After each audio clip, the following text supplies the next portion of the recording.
So imagine you are a hotel clerk or maybe a manager at a money transfer branch. You see a customer who seems distressed or just a transaction that feels off. In the past, well, you might have just looked the other way. Yeah, exactly. You would think, I mean, that is just not my business. Right. But under the 2022 Expanded Anti-Trafficking in Persons Act, a literal countdown clock actually starts the exact moment you suspect something. So you are no longer just a bystander. You are an active part of what our sources call the unified shield. Today, we are doing an exploration into the source material to unpack how the Philippines has, well, essentially drafted the private sector into this high-stakes defense system. And it is a massive pivot from how we used to approach crime. Usually, the law waits for something bad to happen and then it reacts. But this unified shield approach is totally different because it is proactive and honestly pretty aggressive. Aggressive in a good way, I assume. Oh, absolutely. It is recalibrating the rules for the digital age.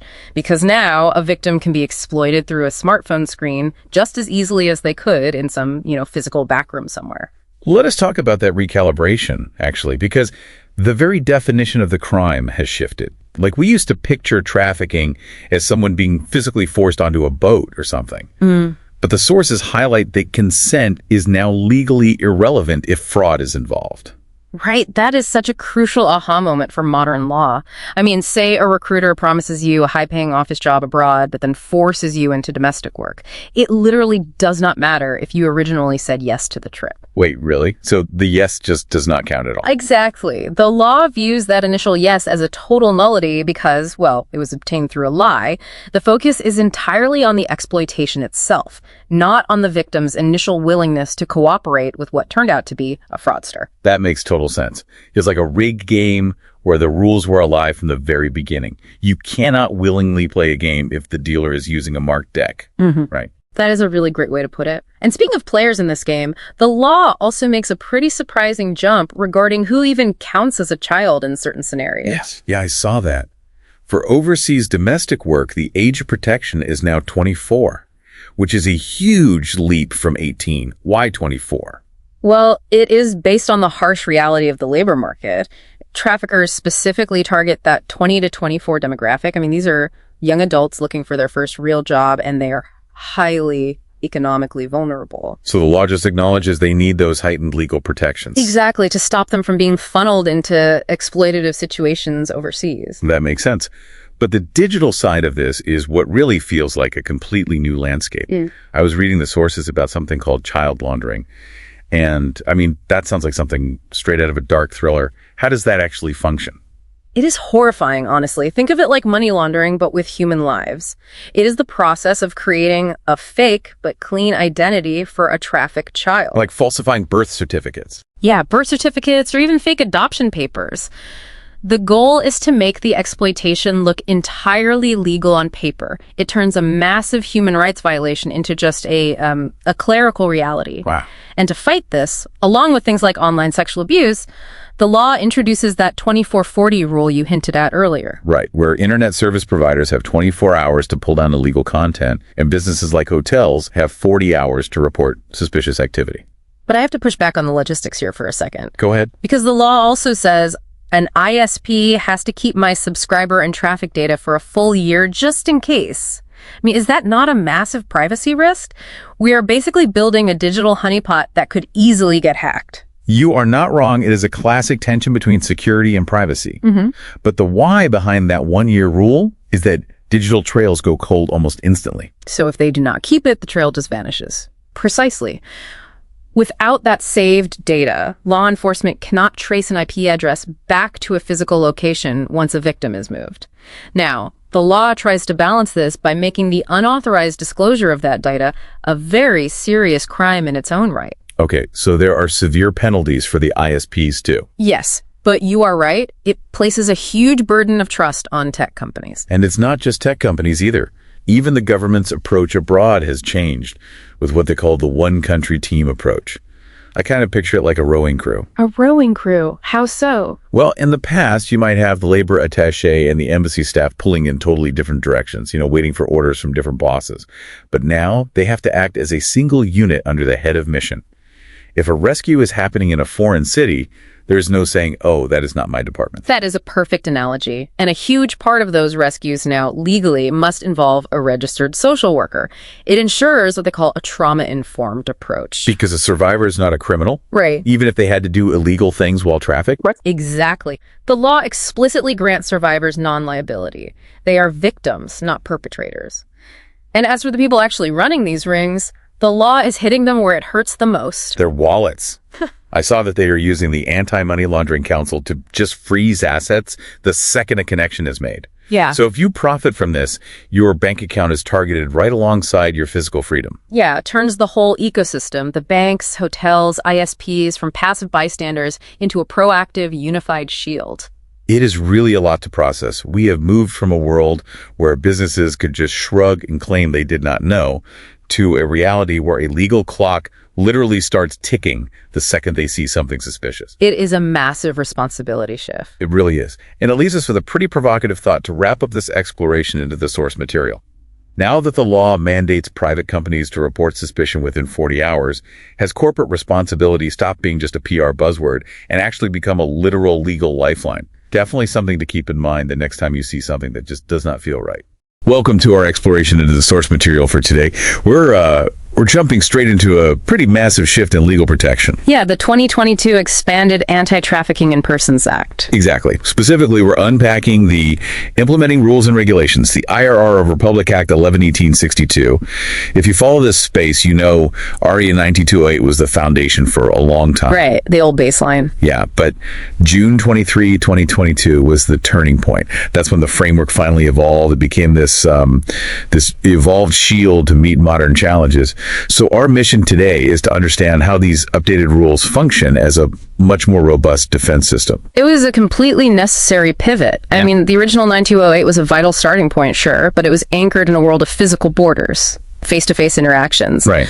But RA 11-62 is a strategic expansion. It acknowledges how trafficking has really migrated into the digital sphere. It's not just minor tweaks we're talking about here. No, it's a total recalibration. Exactly. A recalibration of jurisdiction and responsibility to close those gaps that just naturally appeared as the world moved online. Right, because the old law left investigators in this weird gray area, especially with internet-based recruitment or digital evidence.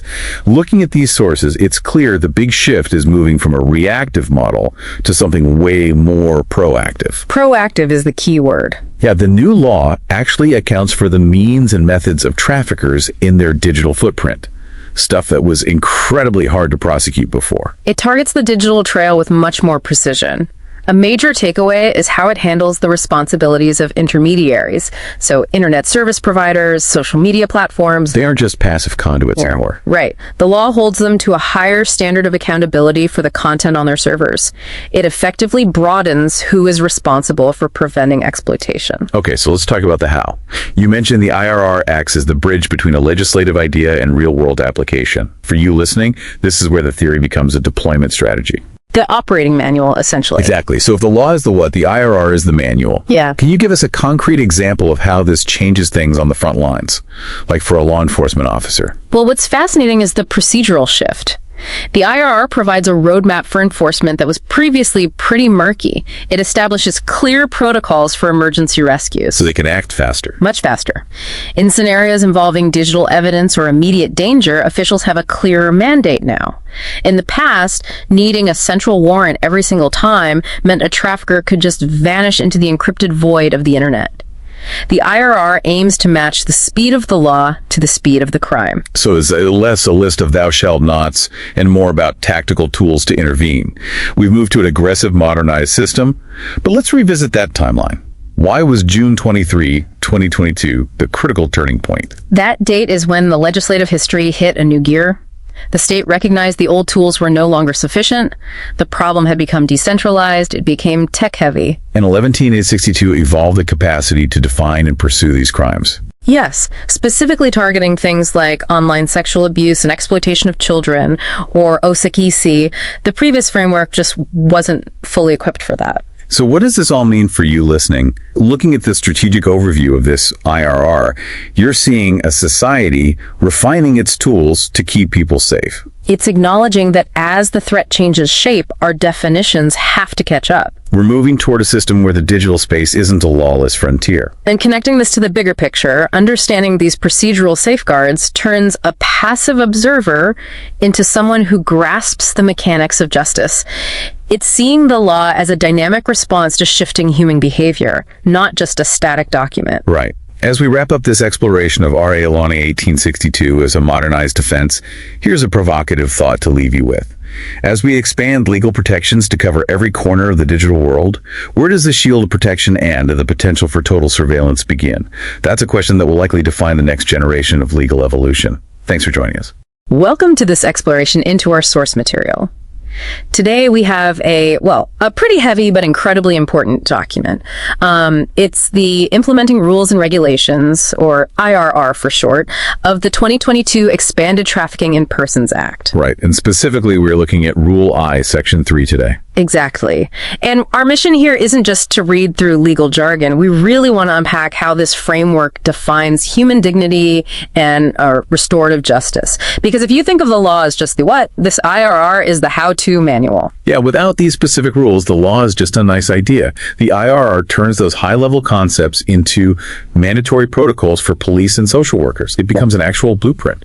And looking at Section 3, it completely shifts the focus from just punishing the bad guy to restorative justice. Right. It explicitly prioritizes the recovery, rehabilitation, and reintegration of the survivor, meaning the state is basically admitting that the legal process is a failure if it doesn't leave the person whole again. Which is a huge distinction. I mean, the word reintegration is everywhere in this text.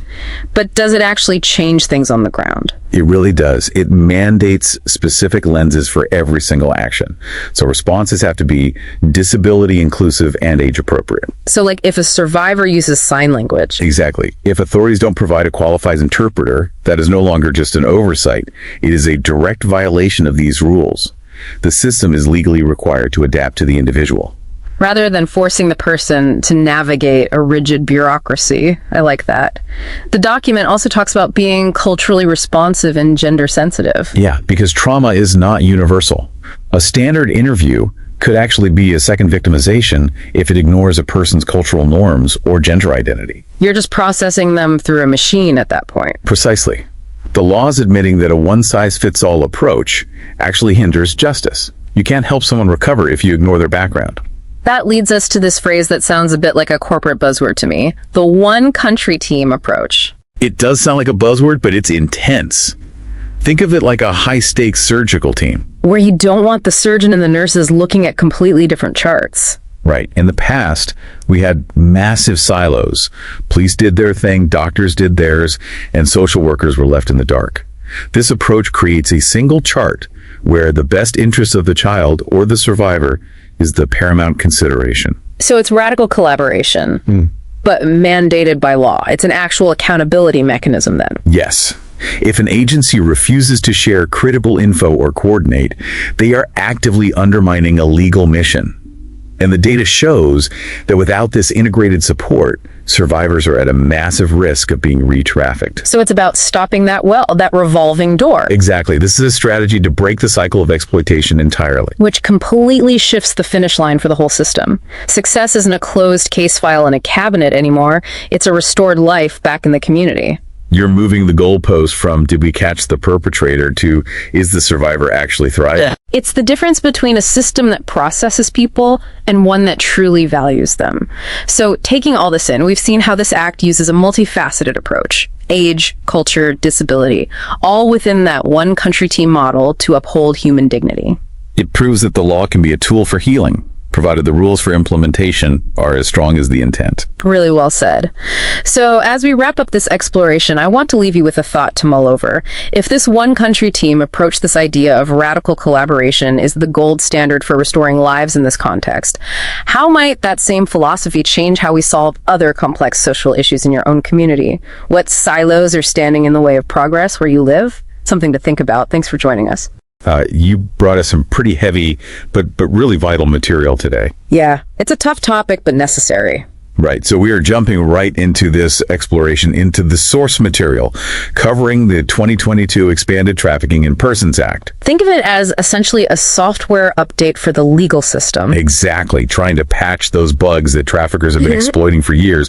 We're looking at how the law is finally catching up to the digital age. Because the world is just moving way faster than the old books could handle. I mean, it redefines everything from the words we use in court to how we tackle things like the laundering of children through fraudulent adoptions. It's a massive shift to protect the most vulnerable. And one of the first things you'll notice in the sources is a major terminology change. Right, move away from the term child pornography. Yes, replacing it with CSAM, which stands for Child Sexual Abuse and Exploitation Material. And this isn't just about modernizing an acronym or, being politically correct. Right at all. The fascinating part is the actual legal weight that a name change carries. I was wondering about that. Looking at your notes, it seems like calling it pornography actually created this hurdle for prosecutors. It really did. Because if the word implies a type of media or a market, does that just make it harder to frame the act as a violent crime to a jury? You hit on the exact friction point right there. The term pornography can carry a connotation of consumption, which inadvertently distances the viewer from the victim. Precisely.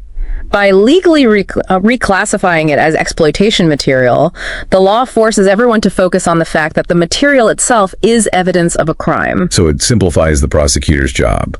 They don't have to navigate the baggage of the old term anymore. They're just presenting evidence of documented abuse, period. It centers the child's experience as a victim of trafficking rather than a participant in an industry. Exactly. That's a huge aha moment, honestly. The language itself streamlines the path to justice. But the act also tackles how these crimes are actually happening right now, which leads us to OSEISE. Online sexual abuse and exploitation of children. Right. And you might have seen in your research that this isn't just about static images anymore. We're talking about live streaming. And that's where the digital frontier gets really dark. Previously, there was often a legal gap between the person committing the physical abuse and the person broadcasting or profiting from it online. And OSEISE bridges that gap. It recognizes that the digital broadcast is an integral part of the Trafficking Act itself. If you're live streaming abuse, the technology isn't just a medium. It's the tool of the crime. Right. The law is finally treating the physical act and the digital distribution as a single, unified, exploitative cycle. It's like the law is finally acknowledging that there is no offline and online divide for these kids. But what about the physical side of things? I was really struck by the term child laundering in your notes. It sounds like something out of a spy novel, doesn't it? It does, but the reality is so much more grounded and terrifying. It's a chilling process. Child laundering involves falsifying a child's identity or history, essentially washing their past to make them appear legal for adoption. So traffickers forge birth certificates or claim a child as an orphan when they aren't. Yes, and then they sell them to well-meaning, unsuspecting parents.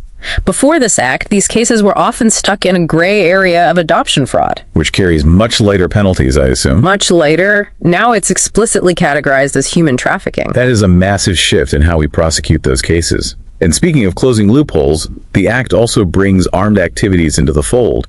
In the past was the recruitment of child soldiers seen more as a war crime rather than a trafficking crime. Precisely. It was often handled under international military law or just as a generic human rights violation. So pulling it into the 2022 Trafficking Act changes that completely. It recognizes that recruiting a child for a militia is, at its core, the same as any other form of trafficking. It's the exploitation of a minor for labor or service through coercion. Which allows for a broader range of domestic tools against those recruiters. So whether it's a live stream in a digital room or a falsified adoption paper, this act is trying to map the entire spectrum of modern exploitation. It's about calling the crime by its real name so the law can actually do its job. It's a reminder that as our global systems become more complex, our definitions of protection have to be just as sophisticated. Absolutely. As you listeners reflect on the material we covered today, think about this. When the law changes its language, like moving from pornography to exploitation material, how does that shift your own perception of the victim's experience and the perpetrator's responsibility? Does changing the word change the way we as a society see the crime? That is a very powerful question. It's something to mull over. Thanks for joining us for this exploration into the source material today. Welcome to today's exploration into the source material. We're diving into a major legal shift today. that is essentially redrawing the map of the digital world. Yeah, it really is a huge pivot. We are looking at the 2022 Expanded Trafficking in Persons Act. Right. And our mission here is to unpack how this legislation moves beyond treating the internet as just a simple tool. It actually recognizes information and communications technology, or ICT, as a fundamental component of the crime itself. Exactly. I mean, for years, the law really struggled to categorize online crimes. It often treated the digital part as secondary. Like an afterthought. Right, just an afterthought. Yeah. But this act changes that. It focuses on the architecture of the crime. It introduces cyber trafficking not just as some buzzword, but as a specific legal category. Which means the massive scale and the anonymity of the internet are finally being met with proportional consequences. And for everyone listening, whether you are just scrolling through social media or you run an e-commerce site, this completely changes the legal reality of the platforms you use every single day. It really does. So let's talk about the Oswald factor. For those who don't spend their days reading statutes, what is that? Well, the Oswald factor is the specific legal provision that designates the use of ICT as an aggravating circumstance. It's the trigger. Yes, it is the trigger that elevates a standard charge to something much more severe. When that factor is present, the crime is reclassified as qualified trafficking. And practically speaking, that's not just a minor bump in sentencing. We are talking about a jump to life imprisonment and fines that can reach 5 million pesos. Exactly. The law is basically saying that if you use the reach and efficiency of the internet to exploit others, The force multiplier effect. yes, that force multiplier effect warrants the highest possible penalty. But let's look at this from a different angle, because this isn't just about the traffickers themselves. This act places a heavy spotlight on internet intermediaries. We are talking about ISPs, social media giants, cloud service providers. Yeah, the companies building the infrastructure. Right. And historically, these entities relied on what's called a mere conduit defense. The idea that they just provide the pipes. That they aren't responsible for what flows through them. Exactly. Is that defense still viable under the 2022 Act? Not in the way it used to be. The source material highlights a massive shift here. These companies are being moved from passive bystanders to regulated participants. Regulated participants. Right. This means they have a defined role in the transaction infrastructure now.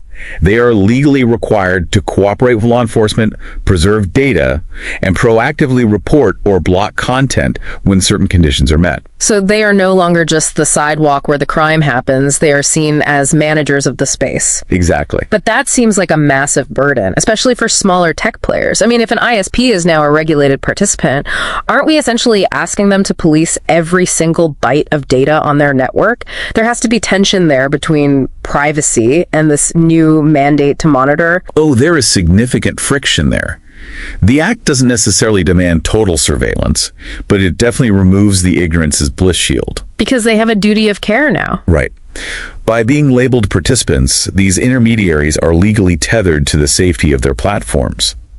If they provide the messaging or the payment gateway that facilitates trafficking, it shifts the burden of proof regarding what they knew or what they should have known about the activity on their servers.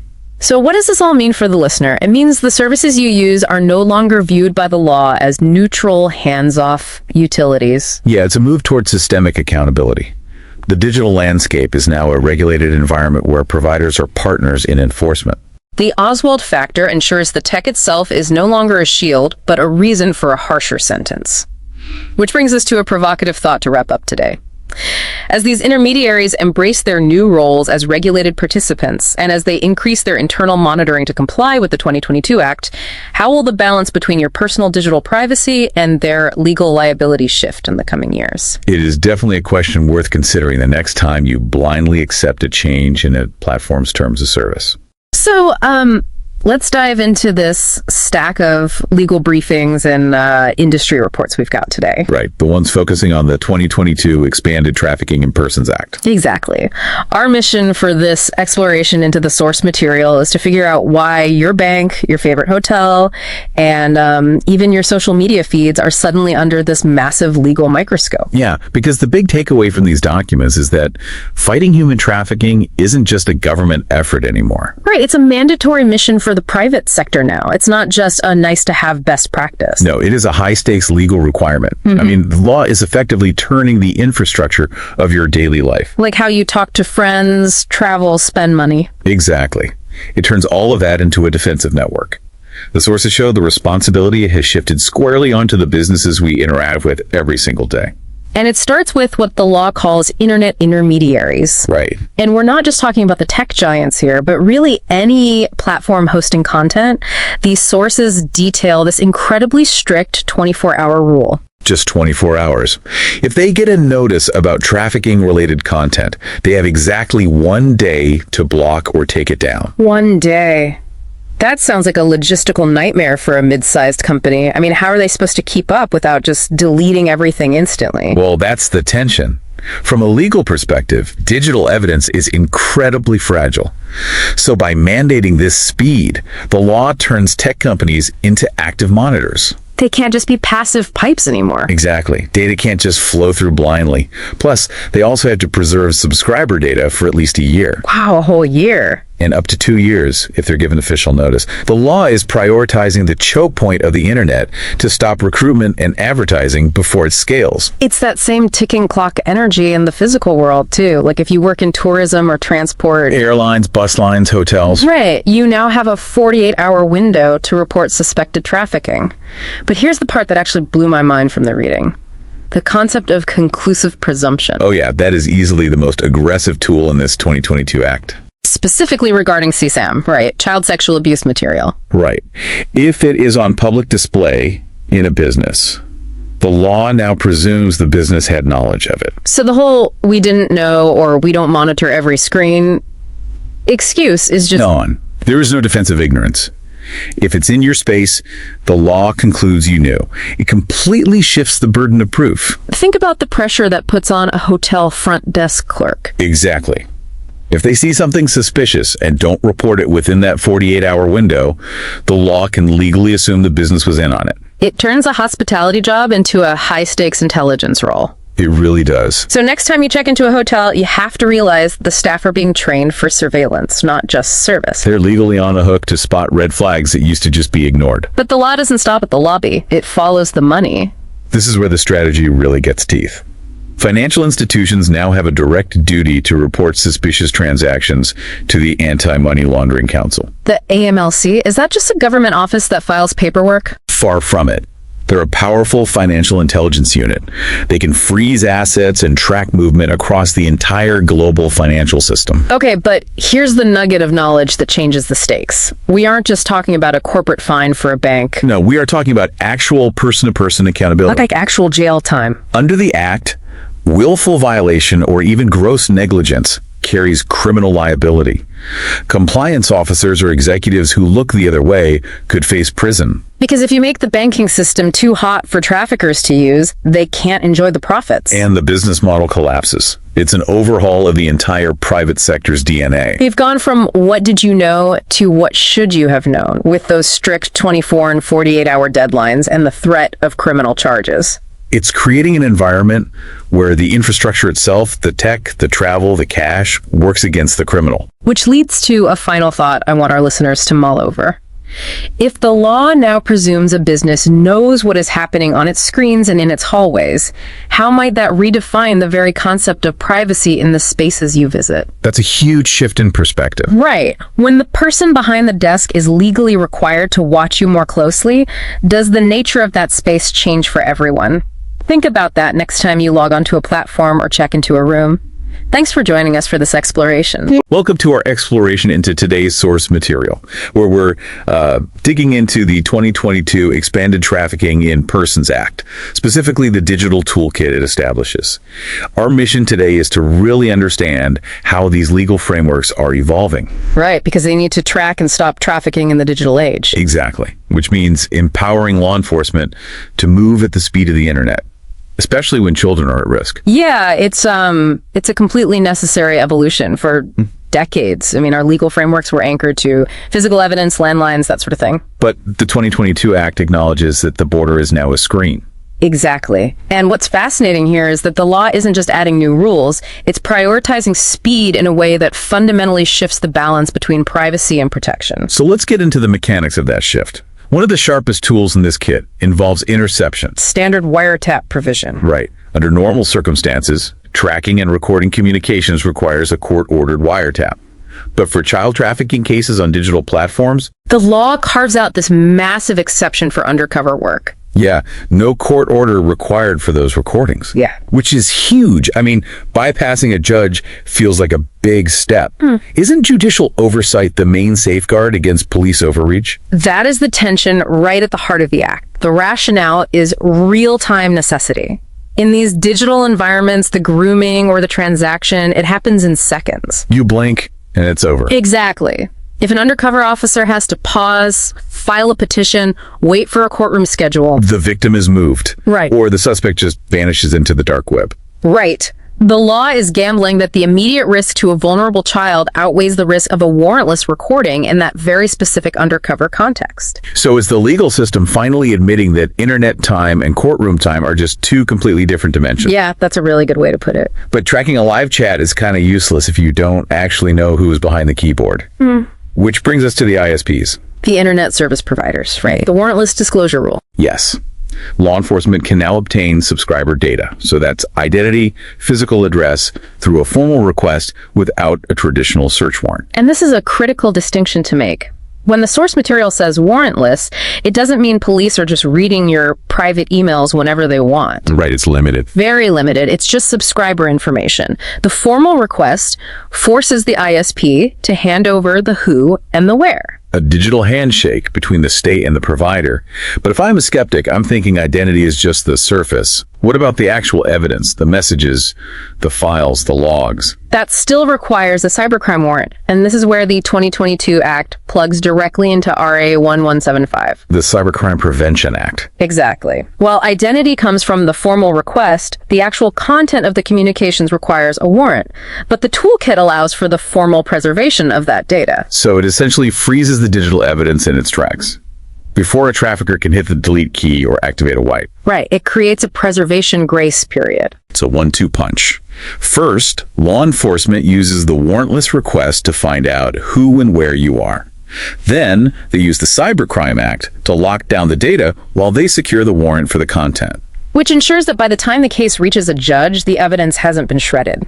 It's a highly sophisticated integration. It closes that window where evidence used to just disappear. It creates this digital paper trail that traffickers can no longer easily hide. Definitely. But it undoubtedly marks a departure from how we've traditionally viewed the state's access to our digital lives. Which brings us to the big picture here.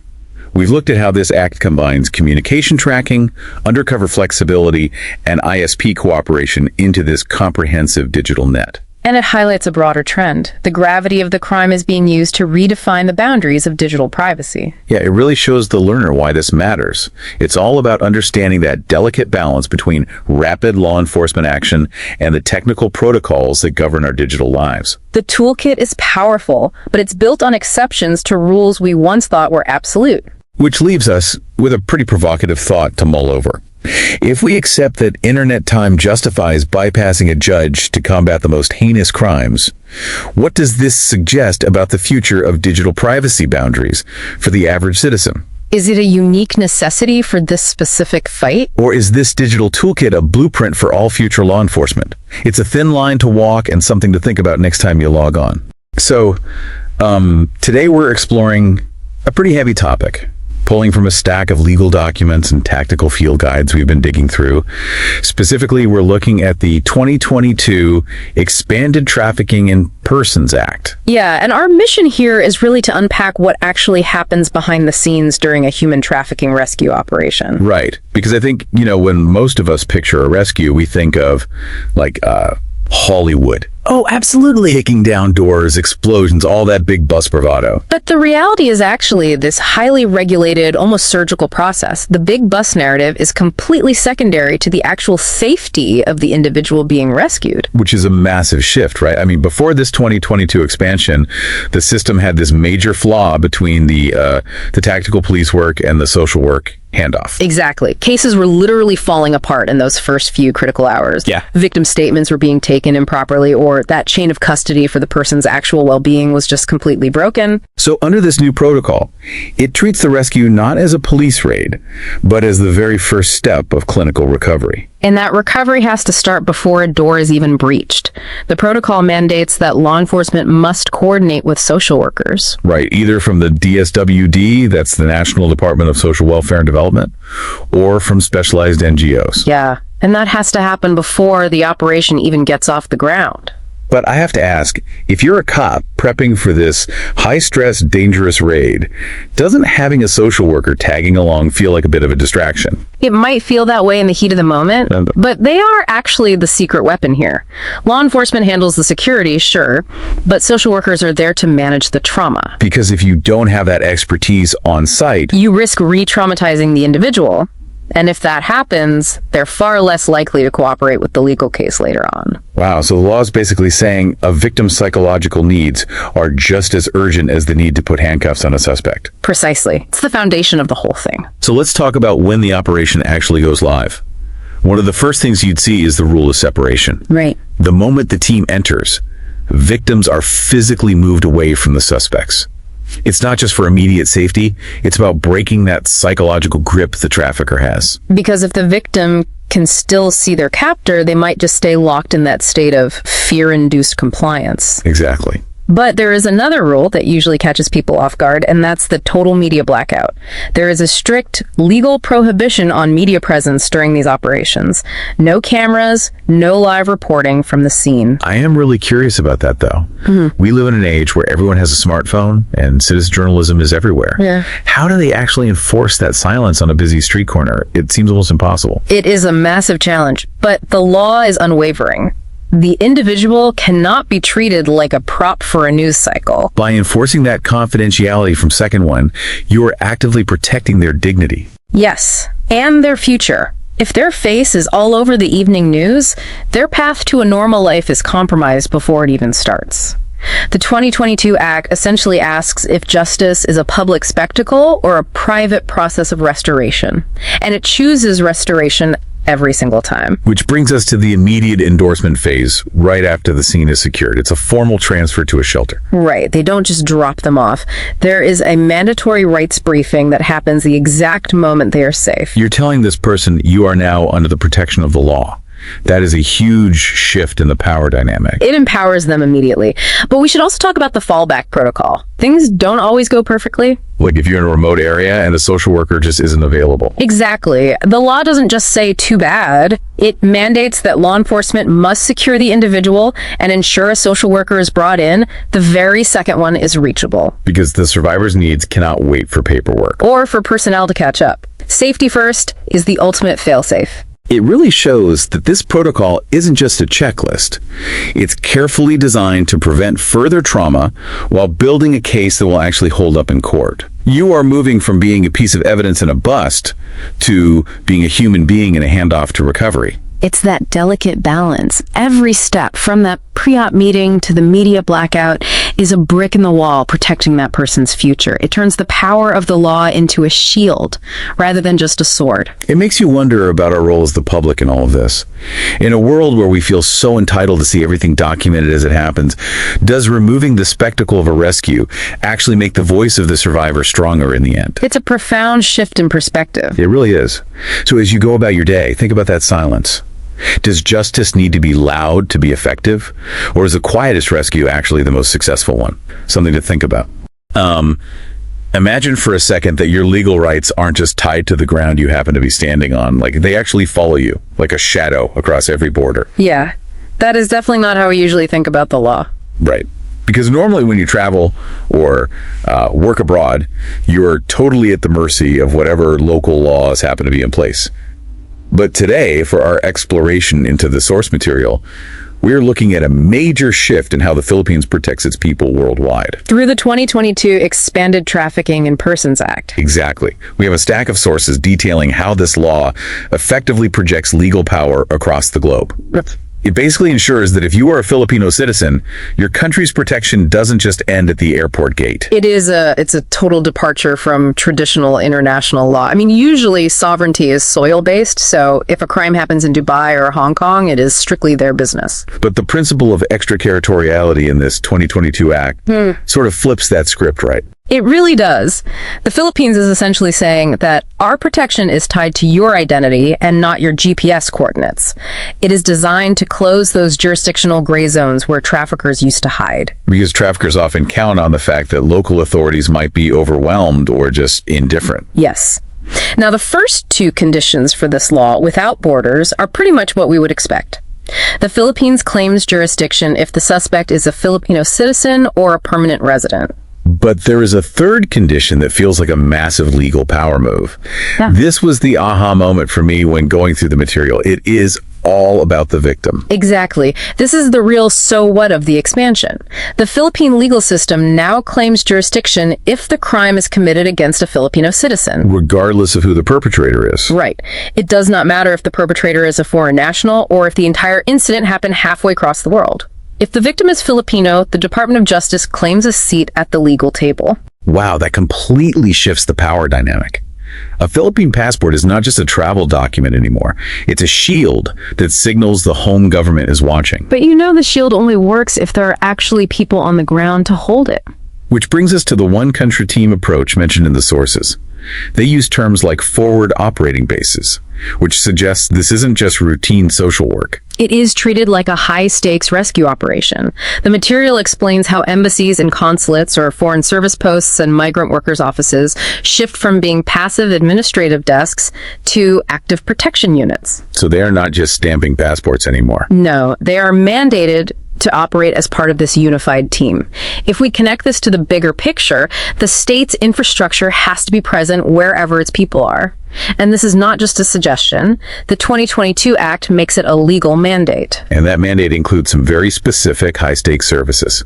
We are talking about free legal assistance, temporary shelter, and repatriation, which is basically getting you a flight back home safely on the government's dime. And there is a critical nuance there. All of this assistance must be provided regardless of immigration status. That detail really stood out to me, because in a lot of trafficking cases, the trafficker's primary weapon isn't a lock and key. It is fear. Exactly. They tell victims that if they go to the police, they will be arrested because their visa is expired or their paperwork is forged. So by explicitly stating that your status does not matter, the law strips that weapon away. It prioritizes human rights and safety over administrative red tape. It essentially tells the worker that we don't care if your papers are messy. We care that you are being exploited. So if you are one of the millions of Filipinos working overseas, this changes your legal luggage. You aren't just carrying your belongings, you're carrying the weight of your home country's laws with you. It creates a global safe harbor for citizens. The goal of the act was to ensure that no matter where a Filipino is, they are never truly beyond the reach of their own country's protection. It's a proactive, forward-leaning stance, refusing to let geography dictate justice. It is an incredible safety net. And it makes you wonder about the future of how we all move around this planet. It really does. Since the Philippines uses extraterritoriality to protect its people globally, it raises a provocative thought. In our increasingly mobile world, are we moving toward a reality where all human rights laws are tied to the person rather than the soil they happen to be standing on? That is a fascinating question. Definitely something to mull over the next time you cross a border. Welcome to our latest exploration into the source material. We spent the last few days digging through the research and legal notes you sent over regarding the 2022 Expanded Trafficking in Persons Act. Yeah, there's a lot to unpack there. Definitely. And our mission today is really to show you exactly how the floor has moved beneath the trafficker's feet. We're looking at a legal landscape that's been completely redesigned to stop cases from simply disappearing before they ever reach a judge. It's a huge shift. Yeah. We're moving from a system that was, easily manipulated to one that's much more clinical. Right. In the past, traffickers relied on these specific procedural off-ramps to kill a prosecution. The new law systematically identifies those gaps and plugs them. What's fascinating here is that the law is becoming less interested in a victim's quote-unquote cooperation. And more interested in objective evidence. Exactly. The objective evidence of the crime itself takes center stage. Which brings us to the first major change we saw in the text, the no desistance rule. In the sources you shared, there's a heavy focus on this thing called an affidavit of desistance. Basically a legal document where a victim says, I don't want to pursue this anymore. Yeah, and under the old rules, if a victim signed that, the case was usually dead in the water. But now, It means absolutely nothing to the court. The case just keeps moving. To understand the weight of that, Yeah. you really have to look at why those affidavits exist in the first place. Traffickers are experts at debt bondage. They use emotional leverage. Right, they force the signature. Yes, they'd pressure a victim into signing a statement saying they weren't actually trafficked, or maybe that they've been settled with financially. It was essentially a get-out-of-jail-free card the traffickers could force the victim to hand over. So by ignoring these documents, the state is saying the crime against the public is more important than a piece of paper signed under duress. I do have to play devil's advocate here, though, based on the ratings. If a survivor explicitly says they want to stop, and the state forces the trial to continue anyway, aren't we just disempowering them all over again? That is the central tension of this act. We're essentially telling them their current voice doesn't matter. It feels that way, yes. But the logic in the material is that the voice being heard in those affidavits isn't actually the victim's, it's the trafficker's influence. By removing the legal value of that signature, you actually make the victim less valuable to the traffickers as a target for coercion. If threatening the victim won't stop the trial... There's no incentive to harass them into silence. Exactly. It shifts the target entirely. Speaking of shifting targets, the timeline for hitting them has changed too. The statute of limitations has been blown wide open. The notes show ordinary cases now have a 10-year window. And for child trafficking or large syndicates, it's 20 years. 20 years, that's massive. Think about the scale of 20 years. That is long enough for a newborn to grow up, graduate high school, and start a career. This recognizes that trauma isn't a linear process. A survivor might need a decade just to reach a place of physical and psychological safety where they can even think about a courtroom. And logistically, for large syndicates, it gives investigators the time they need to follow the money through offshore accounts and shell companies. Those don't just resolve in a standard 3 to 5 year window. It's a real move away from justice with an expiration date. But the law doesn't just stop at the criminals. It looks at the people inside the system. The strict liability clause. Yes, this new standard of strict liability for public officials. This jumped out at me. This is a massive legal hurdle.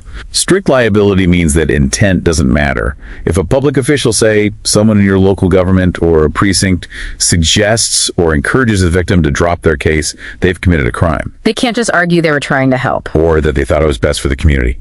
No. The act of interference itself is the violation. So it completely removes the "I was just being a mediator" excuse.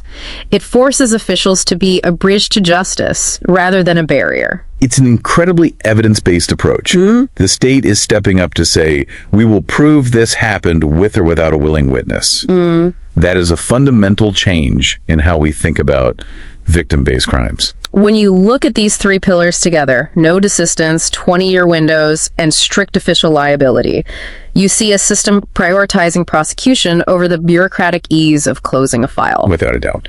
It really forces you to weigh two different types of protection, though. If the state can prosecute a case even when a survivor begs them to stop, has the survivor become a partner in justice? Or just a piece of evidence for the state to use? It's a heavy question. It is, something for all of you to mull over. Thanks for joining us for this exploration into the 2022 Expanded Trafficking in Persons Act. We'll see you next time. We've been digging through a stack of sources today centered on the 2022 Expanded Trafficking in Persons Act. Right, and it's pretty clear the legal landscape has shifted significantly. It really has. We're focusing specifically on qualified trafficking today. Which is the most severe tier of offenses under this law. Exactly.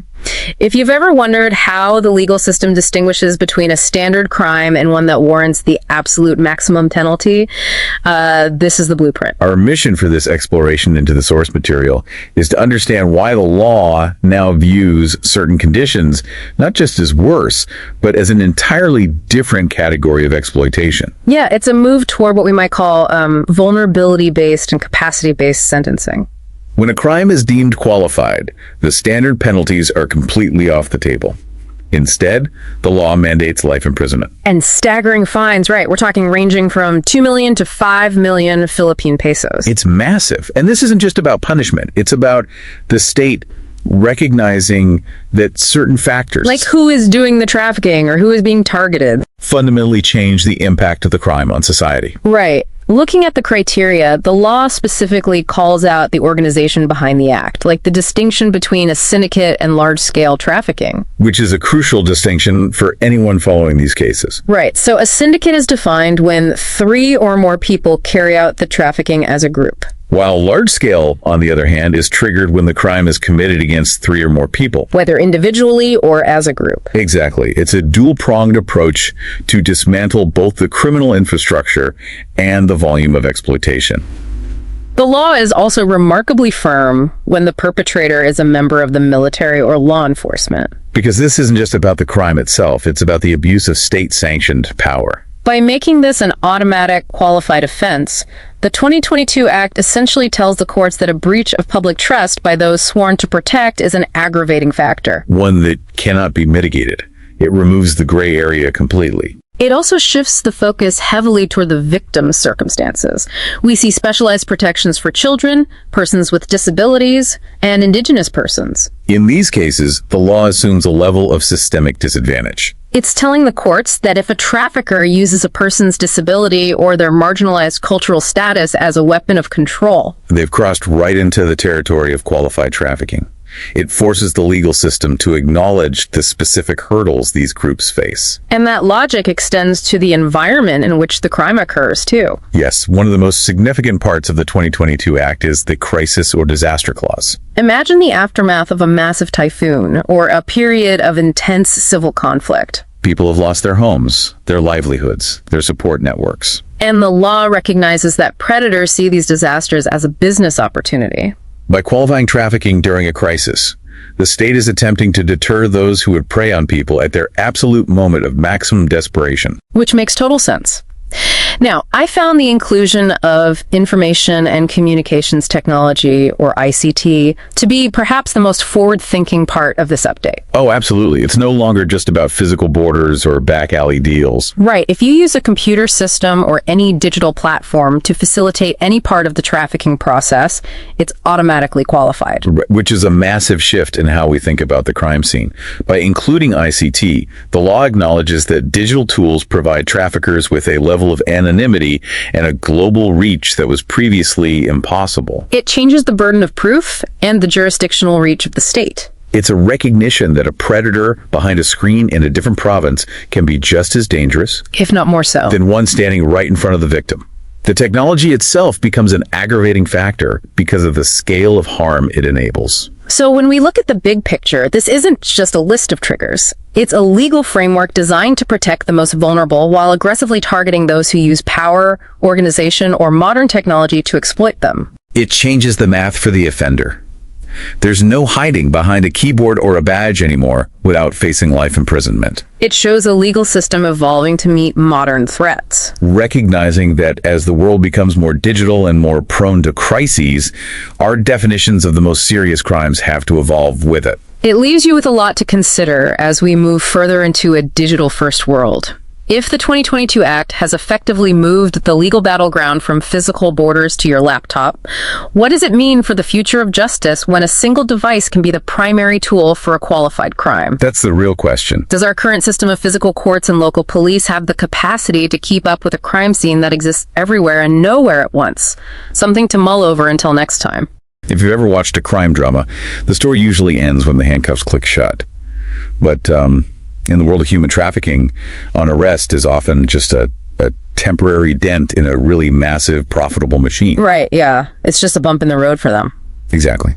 So today we're jumping into our exploration of the source material, specifically the 2022 Expanded Trafficking in Persons Act. We want to see how this law treats these criminal networks less like a series of street crimes and more like a hostile corporate takeover. Yeah, that's a perfect way to frame it. It's a very significant evolution from previous laws. The 2022 Act doesn't just tweak the rules, it actually broadens the definition to include modern realities. Right. Things like cyber trafficking. Right. And it deepens the state's power to seize assets. The philosophy here is incredibly simple. If you want to stop the crime, you have to liquidate the business. Which makes sense because, the traditional playbook is usually cups first, ledger later. And by the time a forensic accountant gets a look at the books, the money has already been funneled through, 10 different offshore accounts. Exactly. So how does this new act prevent that trail from going cold? It's all about speed and synchronization. The law now mandates parallel financial investigations. Meaning they happen at the exact same time. Right. The Anti-Money Laundering Council, the AMLC, they don't wait for a conviction. They don't even wait for an indictment. Wow. So the moment a verified report of trafficking hits the desk, the financial hunt begins alongside the criminal one. Yes. They are looking for the blood money while the police are literally still identifying the suspects. It's a simultaneous strike. But, in the digital age, a bank account can be emptied in the time it takes to send a text message. If a trafficker gets wind of an investigation, they're going to move those assets instantly. Which is where the 2022 Act gets very aggressive. It lowered the threshold for freeze orders. This allows the AMLC to lock down accounts and property based on a much lower standard of probable cause. Lower than was required in a full trial. Exactly. It's a preemptive strike to ensure the money is still there when justice is eventually served. And it's not just about freezing a checking account either. We're talking about the entire logistical infrastructure.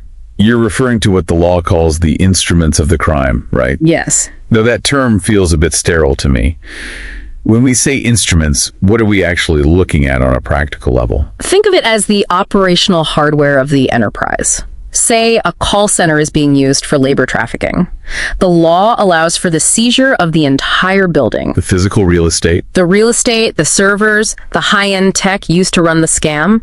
It extends to luxury vehicles used for transport, real estate used as safe houses, and even cryptocurrency wallets. So by seizing these, the state isn't just taking a fine, it's stripping the criminal organization of its ability to function at all. Precisely. By taking the tools and the profit, the government makes the crime nearly impossible to sustain. Wait, though.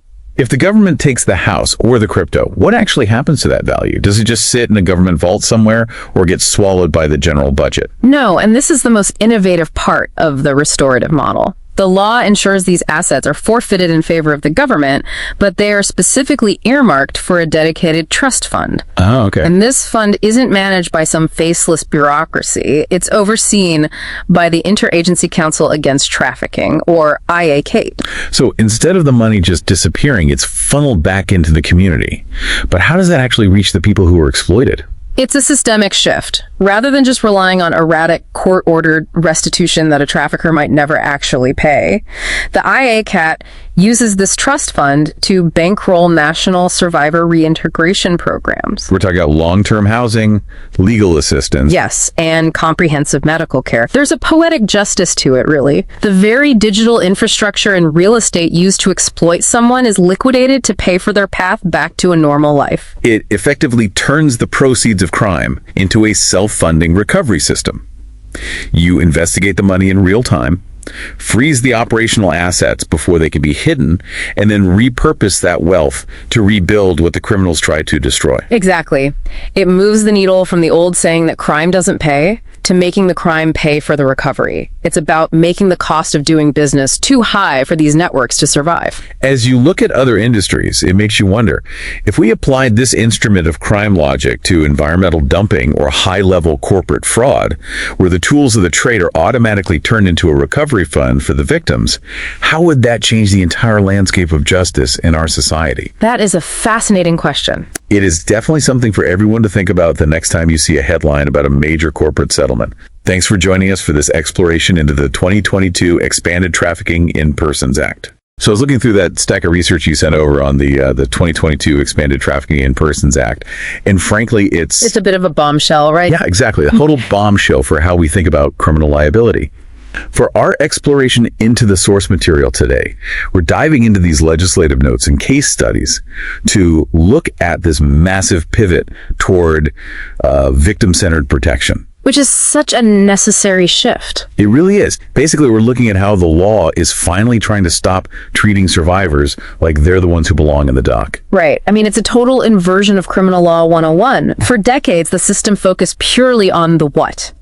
As in, what crime did this person commit? And ignored the context. Exactly. But this 2022 update forces the court to ask why. It moves the law from asking, what did you do, to what was done to you. It's a recognition that survival shouldn't be a crime. I really love the way the non-liability clause handles this. It's kind of like being blamed for a car crash when someone else was literally steering the wheel from the back seat. That is a great way to put it.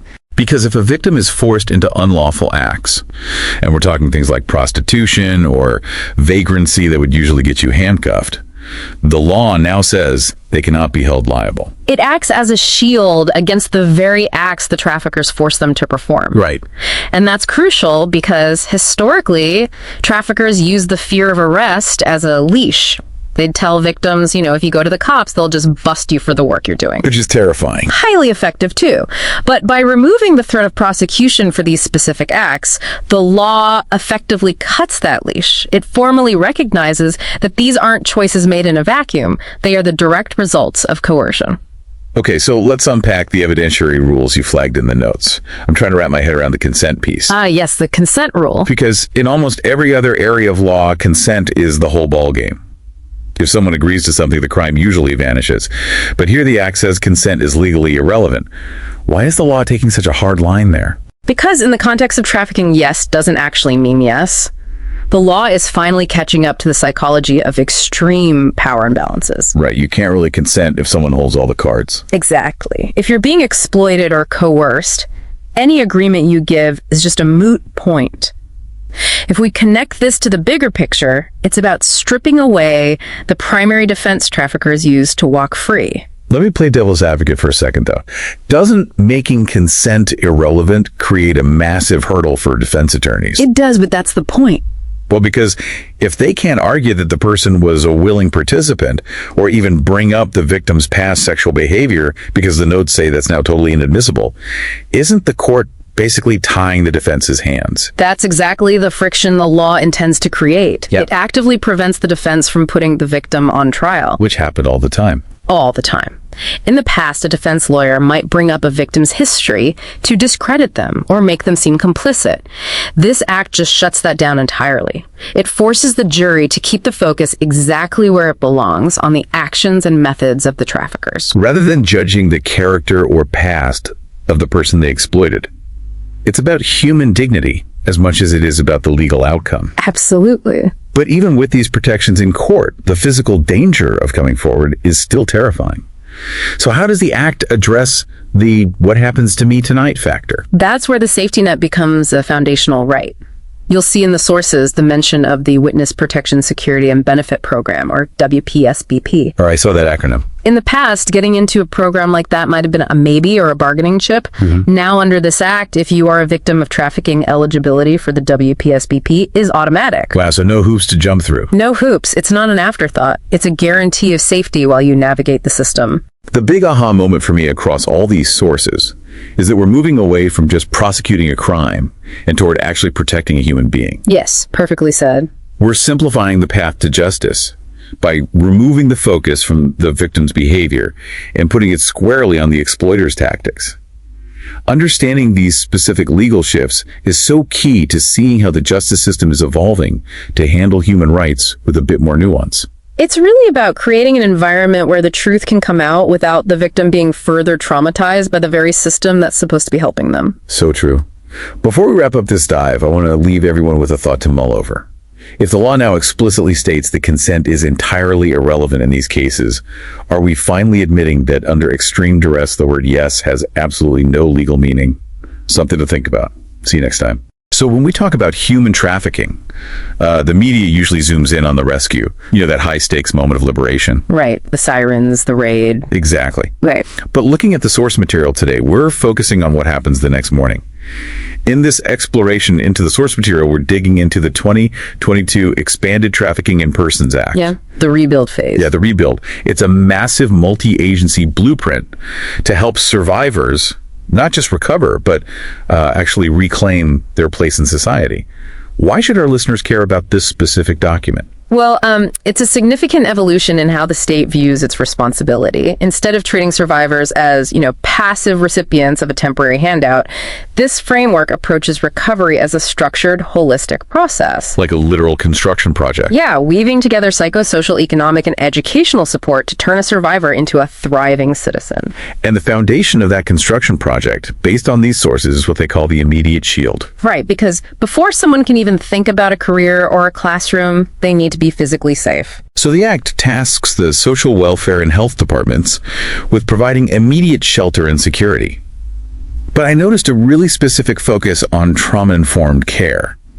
I mean, our audience knows the concept, but the 2022 Act seems to bake it right into the legal mandate. It does. It's a key distinction here. It is not just a suggestion anymore. It's the required methodology. Meaning the health department isn't just treating physical injuries. Exactly. They are mandated to address the psychological architecture that trafficking basically dismantles. The whole goal is to ensure the process of getting help doesn't end up re-traumatizing the survivor. Which makes total sense. That safety creates the mental space needed for the next phase, which is long-term sustainability. But safety alone doesn't pay the bills. No, it definitely does not. So the sources describe this tag team effort between the Vocational Training Authority and the Labor Department. Does this actually work in practice, or is it just another layer of bureaucracy? It's a fair question. The reason it's structured this way is that economic independence is truly the single most effective defense against re-trafficking. Because traffickers prey on a lack of options. Right. By providing specialized livelihood training through TESDA and then facilitating actual employment with the Labor Department, the framework tries to remove that vulnerability entirely. It gives them a toolkit, so they never have to depend on an exploiter again. Exactly. And that toolkit includes fixing the educational gap. Yeah. The education department is brought in to provide basic and non-formal schooling. This feels less like a nice-to-have and more like a critical bridge. If you've lost years of your life to exploitation, you've also lost years of development. So this ensures survivors aren't left behind academically just because their lives were interrupted. It's about restoring what was stolen. But there is a specific legal pivot in the 2022 Act that really changes the game here. It reclassifies survivors as victims of violent crimes. I caught that too. On the surface, that might just sound like a semantic change. But in terms of legal leverage, it's a total paradigm shift. Because usually a survivor is treated as a witness in a case against a trafficker, right? But categorized as a victim of a violent crime, their status completely changes. It actually gives them a seat at the table they didn't have before. As a victim of violent crime, they become eligible for compensation through the Board of Claims. Wow. So that moves the survivor from being a beneficiary of a social program to being a claimant of a debt. Precisely. We are talking about actual restitution for things like medical expenses, psychological care, and even lost wages. It's an acknowledgement that they are owed a path to being made whole again. That is a fascinating distinction. It shifts the entire dynamic from charity to a legal right. It means the state is admitting a crime was committed against this person, and society has a financial and moral obligation to fix what was broken. Exactly. When you provide a survivor with a job and education and legal compensation, you aren't just helping them, you are restoring their agency.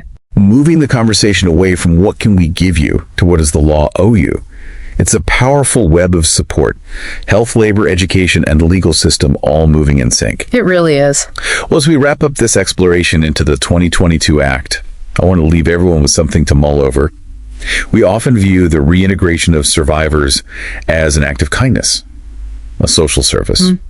But if we follow the logic of this act, viewing recovery as compensation and a legal right, does that fundamentally change our responsibility as a society? It's a huge shift in perspective. If justice isn't just about punishing the traffickers, but about paying back a debt to the survivor, how does that change the way we look at the people walking among us who have made it to the other side of exploitation? It forces us to ask, is a survivor's future a gift we choose to give them or a right they have already earned? Something to think about. Okay, let's unpack this. We've all seen laws that, look impressive in a press release, but don't actually change anything on the street. Right, they just kind of sit on a shelf. Exactly. So today we're digging into the 2022 Expanded Trafficking in Persons Act. And we aren't just looking at the legal definitions of what makes a crime, we're looking at the engine room. The actual machinery. Yeah, the machinery the Philippine government built to make sure this law actually works. Based on the sources you've shared for this exploration, we're going to trace how a policy moves from a high-level office in Manila all the way down to your local neighborhood. It's a massive logistical shift, really. I mean, the government didn't just add new penalties. They designed a multi-tiered system. The goal was to move away from It was a police-only response? Right. To create a coordinated ecosystem where every level of government has a specific mandatory role. And it starts at the top with the IAC, the Interagency Council Against Trafficking. You'll notice in the documentation that this isn't just led by the police. It's this partnership between the Department of Justice and the Department of Social Welfare and Development. The DOJ chairs it, but the DSWD is right there as co-chair. That pairing is the first big aha moment here. It's a very deliberate balance. By giving social workers equal billing with prosecutors, the law ensures that the mission isn't just about handcuffs. It's not just jail time. Exactly. It's about survivor care and reintegration, because you can't effectively prosecute a case if the survivor is left unsupported or re-traumatized by the process itself. So the structure mandates that the legal teeth and the social safety net move in lockstep. They have to, but the reality is that most trafficking doesn't happen in a boardroom in Manila. No, it happens in local communities. That's where these neighborhood units come in. Technically, they're called the LCAT-VAWC, or the Local Committee Against Trafficking and Violence Against Women and Children. Quite a mouthful. It is. But the sources make it very clear that these aren't just suggestions for local mayors. No, it's a universal mandate. Every single local government unit, from the largest province down to the smallest municipality, is legally required to have one of these committees. It pushes the responsibility of the national law down to the local level. Right. If a committee isn't active, that local government is essentially failing its legal obligation. It's meant to ensure that the eyes and ears of the law are everywhere, not just at the borders or airports. Okay, so we have the National Command Center and the local neighborhood units. But a major hurdle in the past was that different offices just didn't talk to each other. Yeah, one agency might flag a suspicious recruiter, but that info never reached the local police in the next province over. Which is where the digital brain comes in. The PAT, or the Philippine Anti-Trafficking Database. And this is way more than just a digital filing cabinet. The PATD is designed to break those bureaucratic silos by centralizing data from across multiple agencies. So they're finally sharing the intelligence. Yes. Think of it this way. If a recruiter is flagged for suspicious activity in one region, an officer in a completely different part of the country can see that history in real time, allowing the government to spot patterns and trends. Patterns that would be totally invisible if everyone were still using separate, disconnected paper files. It's the intelligence sharing backbone that makes the whole system proactive rather than just reactive. So what does this all mean for the mission? We've got this three-tier system, the national leadership balancing justice and welfare, the mandatory local committees in every town, and a centralized database keeping everyone on the same page. It's an attempt to make the law unavoidable. Yeah. It really is an effort to turn a national policy into a local reality, because the success of the 2022 Act depends entirely on this infrastructure working. If the data isn't entered or the local committee never meets, the law loses its power. Exactly. Before we wrap up this exploration, here's a thought for you to mull over. Since every local government is legally required to have an anti-trafficking committee, how visible is that presence in your own community? That's a great question. If you went to your town hall tomorrow, would you even know it exists? The effectiveness of this whole national machinery might actually depend on how much we, as citizens, hold our local officials accountable for the committees they are legally required to run. Spot on. Thanks for diving into these sources with us. We'll see you next time. Welcome to this exploration into the source material. We're diving into a pretty heavy piece of legislation today. Yeah, we are. It's the 2022 Expanded Trafficking in Persons Act. Right. And the mission here, based on what we're looking at, isn't just about, catching the bad guys. No, it's about building what the text calls a safer future. A safer future. And the whole thing is anchored by this motto. I mean, it's a heavy one. Dignity for all, impunity for none. It's bold. But the framework, it tries to back that up through 4 really specific pillars. Rehabilitate, detect, prosecute, and protect. Yeah. Yeah, it's an attempt to create this 360-degree wall against trafficking. But that only works if those pillars actually hold up in the real world, right? Let's start with protect. Sure. And on paper, it focuses on rescue and this thing called non-liability. But, well, trafficking is messy. Right. You often have victims forced to commit crimes like drug mules or forging documents. If the law says they're victims but they've technically broken the law, how does the Act handle that? Well, that is exactly where non-liability becomes the pivot point. Because in the past, traffickers used the law as a weapon. They'd tell a victim, if you go to the police, you will be the one in handcuffs. Like a threat to keep them quiet. Exactly. But this act legally shields the victim from those consequences. So if you aren't acting of your own free will, you shouldn't be prosecuted. It takes that massive bargaining chip right out of the exploiter's hands. Which is a huge shift. But even if you shield them from jail, what happens the day after the rescue? That brings us to rehabilitate. specifically services and reintegration. Is this just a short-term shelter stay, or? No, it's long-term recovery. The focus moves from the crisis of the rescue to the dignity of actually rebuilding a life. We're talking housing, mental health support, job training. So it treats it as a systemic failure that needs a long-term fix. Exactly. The logic here is that without a path back into society, a person just remains vulnerable to being trafficked again. Okay, so that's the victim side. What about the impunity for none part? The prosecute pillar. Yeah, which mentions mandated life sentences. That is intense. But there's this phrase in the source that sounds even more rigid. No desistance. Why lock the system into a path where there is no backing down? Think of no desistance as the point of no return. In a lot of legal systems, cases get dropped or settled if a perpetrator has influence or that they intimidate the victim into silence. Right, the settlement culture. Yes, by mandating no desistance, the act signals that once the legal process is triggered, the state is fully committed. It's a zero-tolerance policy that ensures the punishment actually matches the gravity of the crime. It's a high-stakes gamble to deter traffickers. But all of this, the life sentences, the non-liability... Reintegration. Yeah, all of it sits on a shelf unless someone actually spots the crime. Which brings us to detect. The sources highlight reporting and surveillance, specifically the IAC Caprins 1343 action line. But is a phone number really a pillar of a national strategy? It is actually the most critical part of the entire machine because it's the only one that relies entirely on you, the public. Law enforcement can't be everywhere. So the detect pillar is the public on-ramp. Yes. When you see something suspicious and you call 1343, you aren't just giving a tip. Under this act, that call triggers the entire legal mandate we've been discussing.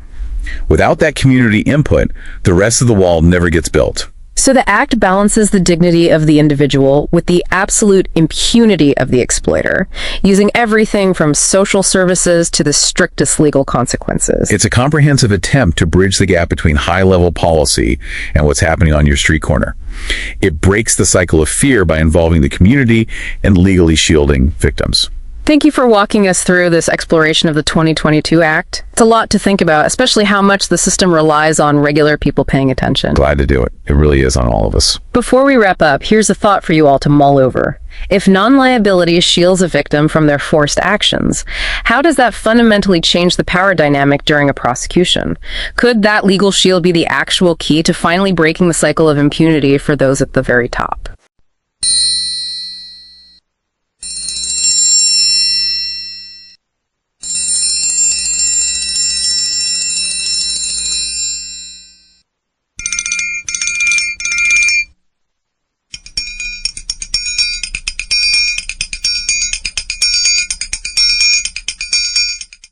Today, we're going to decode a really important piece of legislation, the Philippines' Expanded Anti-Trafficking in Persons Act. But listen, this isn't just some dry legal document, not at all. Think of it more like a shield for an entire nation, one that's constantly being upgraded to fight modern slavery, a crime that is always changing its disguise. So let's see what this shield is really made of. So let me ask you something. When you hear the word slavery, what do you picture? Probably something out of a history book, right? But here's the thing. Modern slavery, or human trafficking, is a grim reality happening right now, and it wears so many different masks. Let's start taking them off one by one. Okay, first up is forced labor, and it's one of the most common forms you'll see. And I want you to forget the idea of physical chains for a second, because we're talking about psychological ones. It's all about threats, intimidation, or abusing power to trap someone in a job they can't leave. And it's often hidden in plain sight, on farms, in factories, or even inside someone's home. And then you have something called debt bondage. This one is a really nasty trap. See, a person is tricked into working to pay off a debt, but the rules of the game are rigged. The interest rates are insane, the wages basically don't exist, and no matter how hard they work, the debt never, ever goes down. It's this impossible cycle of exploitation that you just can't escape. And of course, in today's world, this crime has moved online. We're talking about something called OSEC, online sexual abuse and exploitation of children, and it is a truly terrifying, borderless crime where technology is the weapon. It can be anything from forcing kids to produce abusive content, to grooming them on social media, or even in video games. It's a whole new battlefield in this fight. So, because this crime has so many different faces, from physical work to digital exploitation, the law has to be super specific, right? It has to cover all the bases. So let's look at how the Act actually officially defines it. All right, here's the core definition from the law. I want you to think of it in 3 key parts. First, there's the action, like recruiting someone or moving them from one place to another. Second, the means, using things like force, lies, or threats. And third, the purpose, which is always exploitation. And this next part, this is so important. Even if someone says yes at first, that yes means absolutely nothing in the eyes of the law if it was gotten through any of those crooked means. And when the law says exploitation, it's not being vague. It spells it out very, very clearly. We're talking a whole spectrum of horrible acts, everything from forced prostitution and pornography to the horrific removal and sale of human organs, and even something called child laundering, which is basically creating a fake identity for a child for illegal adoption. So, to fight all of this, the Philippines has been building up this legal shield for almost 20 years now. Let's take a quick look at how it's gotten stronger and smarter over time. And what's so interesting here is you can literally see the law evolving. It's like a race to keep up with the criminals. It started with a solid foundation back in 2003, got a big upgrade in 2012, and that latest version from 2022, that's all about fighting on that new digital battlefield, and this is huge, pulling the private sector into the fight as well. You know, this right here gets to the absolute core of what this law is all about. This isn't just a rule book full of punishments. It's built on one single powerful idea, that every single person has dignity, and that dignity must be protected, period. Okay, so a law on paper is one thing, but how does it actually work in the real world? How does this shield, actually protect people when they need it most? Let's walk through the process, from a whispered concern all the way to a courtroom. Well, the whole process is designed to put the victim first. It all starts with a report, and listen, anyone can make one. That kicks off an investigation, which leads to a coordinated rescue operation. And this is the most important part. The moment a person is rescued, they are immediately given care and support. Their safety and well-being come before anything else. Like we mentioned earlier, that 2022 update really dragged the fight squarely into the 21st century. Because traffickers are smart. They operate in the real world and online at the same time. So the law has to be ready to fight them on both fronts. Yeah, just look at this comparison. It's pretty wild. It's no longer just about recruiting in a bus station. Now it's about grooming someone in a private chat room. It's not about being locked in a physical room. It's about being abused on a live stream for the world to see. And the profits don't come in cash. They flow through online payment systems. The game has changed, so the rulebook had to change with it. So, how do you fight a digital crime? Well, you need digital tools. The law now gives authorities some really powerful options, like getting warrants to look at a suspect's data, or even monitor their communications in real time. But the real game changer, check this out, the undercover exception. For online child trafficking cases, law enforcement can jump in and intercept messages without a court order. That kind of speed can literally save a life. Maybe the biggest shift in this new law is the recognition that the government simply can't win this fight alone. It's just not possible. It makes it official. Combating trafficking is everyone's job, and that especially includes the private sector. So think about social media companies, internet service providers, all of them. They can't just sit on the sidelines anymore. The law now says they have a legal duty to act, and act fast, in many cases within just 24 hours. To take down dangerous, exploitative content, and to work with the police. The law also turns the entire tourism industry into a line of defense. Hotels, resorts, they now have to post anti-trafficking hotline numbers everywhere. And more importantly, they have to actually train their employees to see the red flags and know exactly what to do when they see them. At the end of the day, trafficking is a business. It's all about the money. So the new law goes right after that money. Banks, money transfer centers, they all now have a legal duty to flag and report any suspicious transactions. The idea is simple. Follow the money, disrupt the crime. And this whole fight is being brought right down to the neighborhood level. Local governments or LGUs can't just be reactive anymore. They're now mandated by law to be proactive. Run prevention campaigns, set up help desks, and make sure businesses in their area are actually following all these new rules. And if you're wondering if these new rules have any bite, oh, they do. 2 million pesos. And that's not the maximum fine for a business that fails to comply. That's the minimum fine for a first offense. The message is crystal clear. Looking the other way is going to cost you big time. So who's running the show? Who coordinates this massive national effort?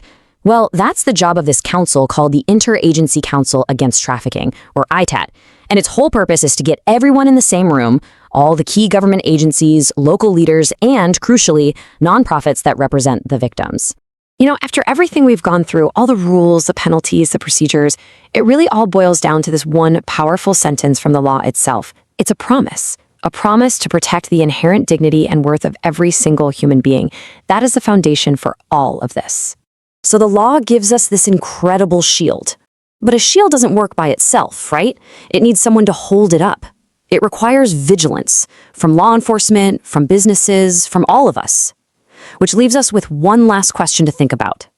The law provides the shield, but who provides the vigilance?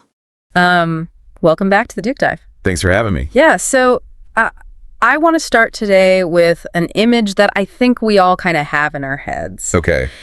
It's that, that Hollywood version of human trafficking. Right, the action movie trope. Exactly. It's Liam Neeson chasing bad guys in Paris. It's unmarked vans, physical kidnappings, rusty shipping containers. Shady border crossings in the dead of night. Yeah, all of that. And we hold on to that image so tightly. It's a very pervasive image. And look, it's not that those things don't happen. Right. They absolutely do. Yeah.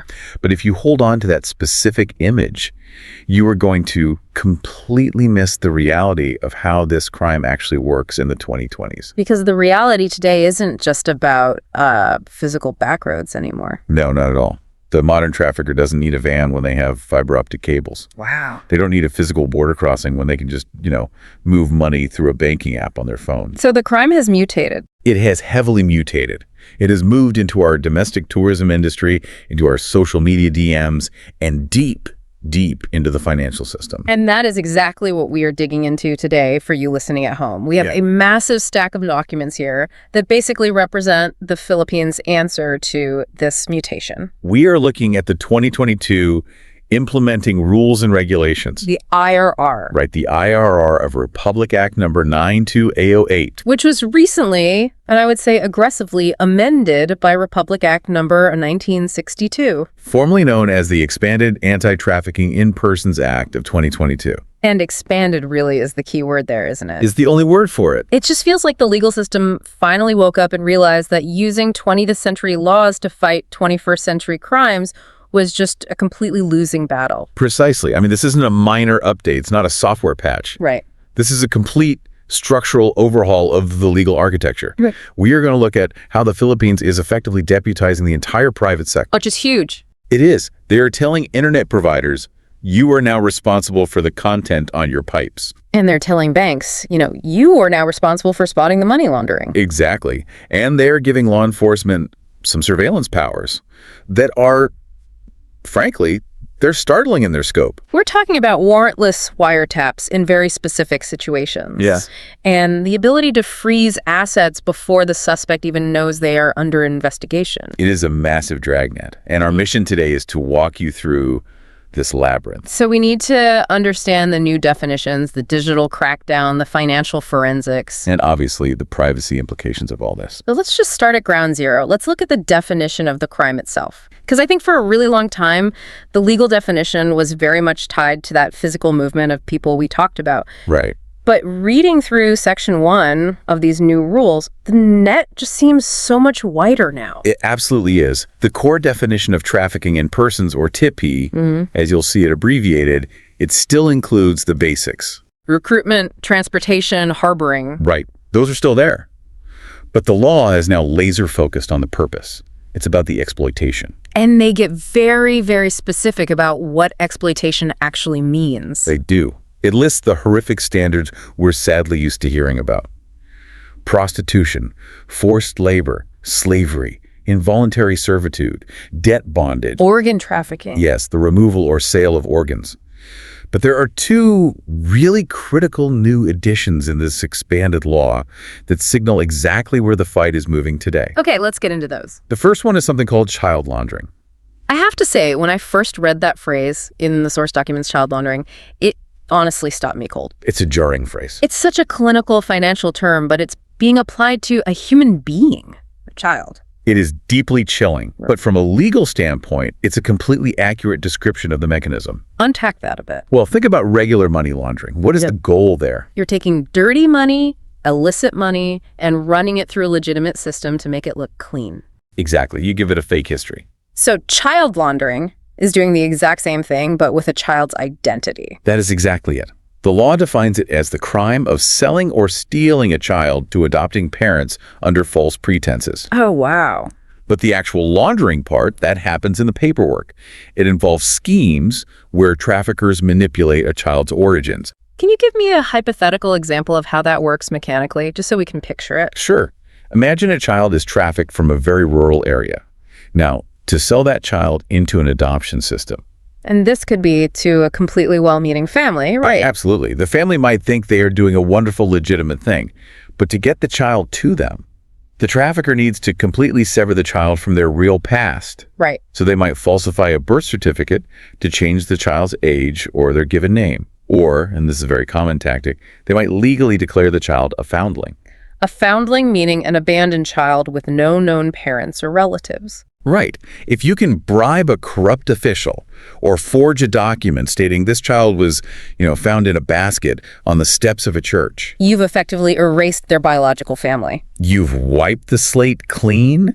You have laundered the child's history so they could be smoothly processed into a new family. That is it's bureaucracy weaponized against a child. It really is. It's turning them into a commodity that can be traded on paper. It's a direct attack on the integrity of the adoption system itself. And by defining this as a specific standalone form of trafficking, the law is targeting the enablers. The lawyers, the fixers? Yes, the corrupt local registrars. Yeah. The people who do the paperwork, not just the person physically transporting the child. That is a crucial shift in focus. Now, the second big addition to the definition is something that's unfortunately been in the news a lot lately, which is OSOC. Yes, online sexual abuse and exploitation of children. This is the law finally catching up to the reality of the internet. This completely moves us away from the idea that abuse has to happen in a physical room with the abuser present. Completely. The law now explicitly defines the crime as using information and communications technology, ICT, to sexually abuse children. And that covers live streaming. It covers live streaming, which has become a massive, highly profitable industry of abuse in the Philippines. Right. But it also covers the production and the possession of CSAEM. CSAEM being child sexual abuse and exploitation material. Correct. And here is why pinning down this definition matters so much legally. Go ahead. In the past, defense lawyers would argue about venue. They'd say, well, the abuser's sitting in a living room in Europe watching a live stream. Did the crime really happen in the Philippines? Jurisdiction issues. Exactly. This new law cuts through that completely. It says, yes, if you use ICT to exploit a Filipino child, that is trafficking, full stop. Okay, now as we dive deeper into how prosecutors actually prove these crimes in court, there was a distinction in the text that I found really fascinating. The means test. Yes, it's about the means of the crime. It seems like the prosecutor's job changes completely depending on exactly who the victim is. This is arguably the most important legal concept for anyone to understand about this entire act. It is the hard distinction between an adult victim and a child victim. Let's break that down for the listener. If the victim is an adult, say, a 30-year-old construction worker or factory worker, what does the prosecutor actually have to prove? For an adult victim, you have to prove three distinct elements. First, you have the act. That's the recruiting, the transporting, the harboring. Right. Second, you have the purpose. That's the exploitation part, like forced labor or prostitution. Okay, act and purpose. But third, and this is the hurdle, you have to prove the means. The means being how the trafficker got them to do it. Exactly. You have to prove the adult was subjected to force, fraud, coercion, deception, or an abuse of power. So you essentially have to show that their consent was stolen from them. Right, because legally speaking, adults generally have the right to consent to things, even really bad things like a terrible underpaying job. Right. So if an adult knowingly signs up for a tough job, fully understands the awful terms, and does the work that's not trafficking. It might be a severe labor violation. It might be an awful labor condition, but it doesn't meet the threshold of trafficking. You have to prove they were tricked or forced into it. Okay, I follow that. But what if the victim is a child? The game changes entirely. If the victim is a child, the means element completely disappears from the equation. Just gone. Gone. Yeah. You do not need to prove force. You do not need to prove deception. You do not need to prove coercion. So if a 16-year-old says to a recruiter, hey, I want to go with you, I want to do this work, I agree to this, it doesn't matter. Legally, it is utterly irrelevant. The law firmly states that the mere act of recruiting or harboring a child for the purpose of exploitation is trafficking, period. Because a child cannot legally consent to their own exploitation. Exactly. That closes a massive loophole, doesn't it? Because I imagine a classic defense for these traffickers in court is just saying, hey, look, she wanted to come with us. She came willingly. That was the standard defense for years. They'd say she needed the money for her family, or he literally asked me for the job. Right. This law nullifies that defense completely. If they are underage, their consent is void ab initio. Void from the beginning. Exactly. Doesn't exist legally. Now, speaking of being underage, we usually think of a child as anyone under 18. That's the standard global definition we all know. Yes. But RA 111862 does something really unique, or maybe even strange, with the age limit here. It does something very specific. It includes a tailored expansion for overseas domestic work. Right. In that very specific context, a child is defined as a person below 24 years old. 24. I mean, that's a fully grown adult in almost any other context in society. You can vote, you can drink, you can drive, you can own property. Yes. Why does the law suddenly treat a 23-year-old woman as a child in this one specific scenario? It's a profound recognition of extreme vulnerability. Think about the real-world power dynamic here. Yeah. You are a 22-year-old domestic helper. You are in a foreign country, perhaps somewhere in the Middle East or Europe. You likely don't speak the local language well, if at all. You're living inside your employer's private house. Exactly. And your passport might be held by your recruitment agency or your employer. So you are completely isolated. You are cut off from the world. The Philippine government looked at decades of data, decades of awful cases, and said, look, even at 22 or 23 years old, the vulnerability in that specific locked door scenario is so incredibly high that we're going to extend the child protection bubble to cover you. So practically, that means if a recruiter sends a 23-year-old into an exploitative domestic work situation abroad, they cannot go to court and argue, well, she was a consenting adult, she signed the agency contract. Exactly. Because she is under 24, the means test is waived. The recruiter is strictly liable for trafficking, regardless of whether she initially smiled and signed the paper. It is a very protective, unapologetically paternalistic move by the state. Yeah. But it is entirely born out of decades of horror stories involving young migrant workers. It really highlights how the law isn't just a generic template. It's trying to address the specific lived reality of the Filipino experience. It has to. We are a nation of migrants, and the legal framework has to wrap its arms around that unique reality. It does. But as we mentioned in the intro, the reality is also that a huge portion of this crime has moved online. Yes, it has. And this brings us to Section 2 of our deep dive. This is where the law stops looking for the bad guys in the van and starts looking at the companies that built the road. The internet intermediaries. Yes, the digital dragnet. And I really don't use that term lightly. RA 118062 and its IRR impose liabilities on tech companies that are some of the strictest you will find anywhere in the world. When the text says internet intermediaries, who exactly are we talking about in plain English? Basically everyone handling data. The law defines it very broadly. Internet service providers, the ISPs, web hosting providers, search engines, e-commerce platforms, and crucially, social media intermediaries. So from the local telecommunications company that hooks up the fiber connection to your house, all the way up to the massive global players like Facebook and Google. All of them are caught in this net. And the days of safe harbor, that old Silicon Valley idea that, hey, we just provide the neutral pipes, we don't look at what water flows through them, so don't blame us. Right. Those days are effectively over in the Philippines when it comes to human trafficking. So what is the actual specific duty placed on them now? Because these companies process, billions of bits of data a second? They can't employ enough people to manually read every email or watch every video upload? No, they can't manually pre-screen everything. Okay. But the law focuses heavily on their response time once they know there's a problem.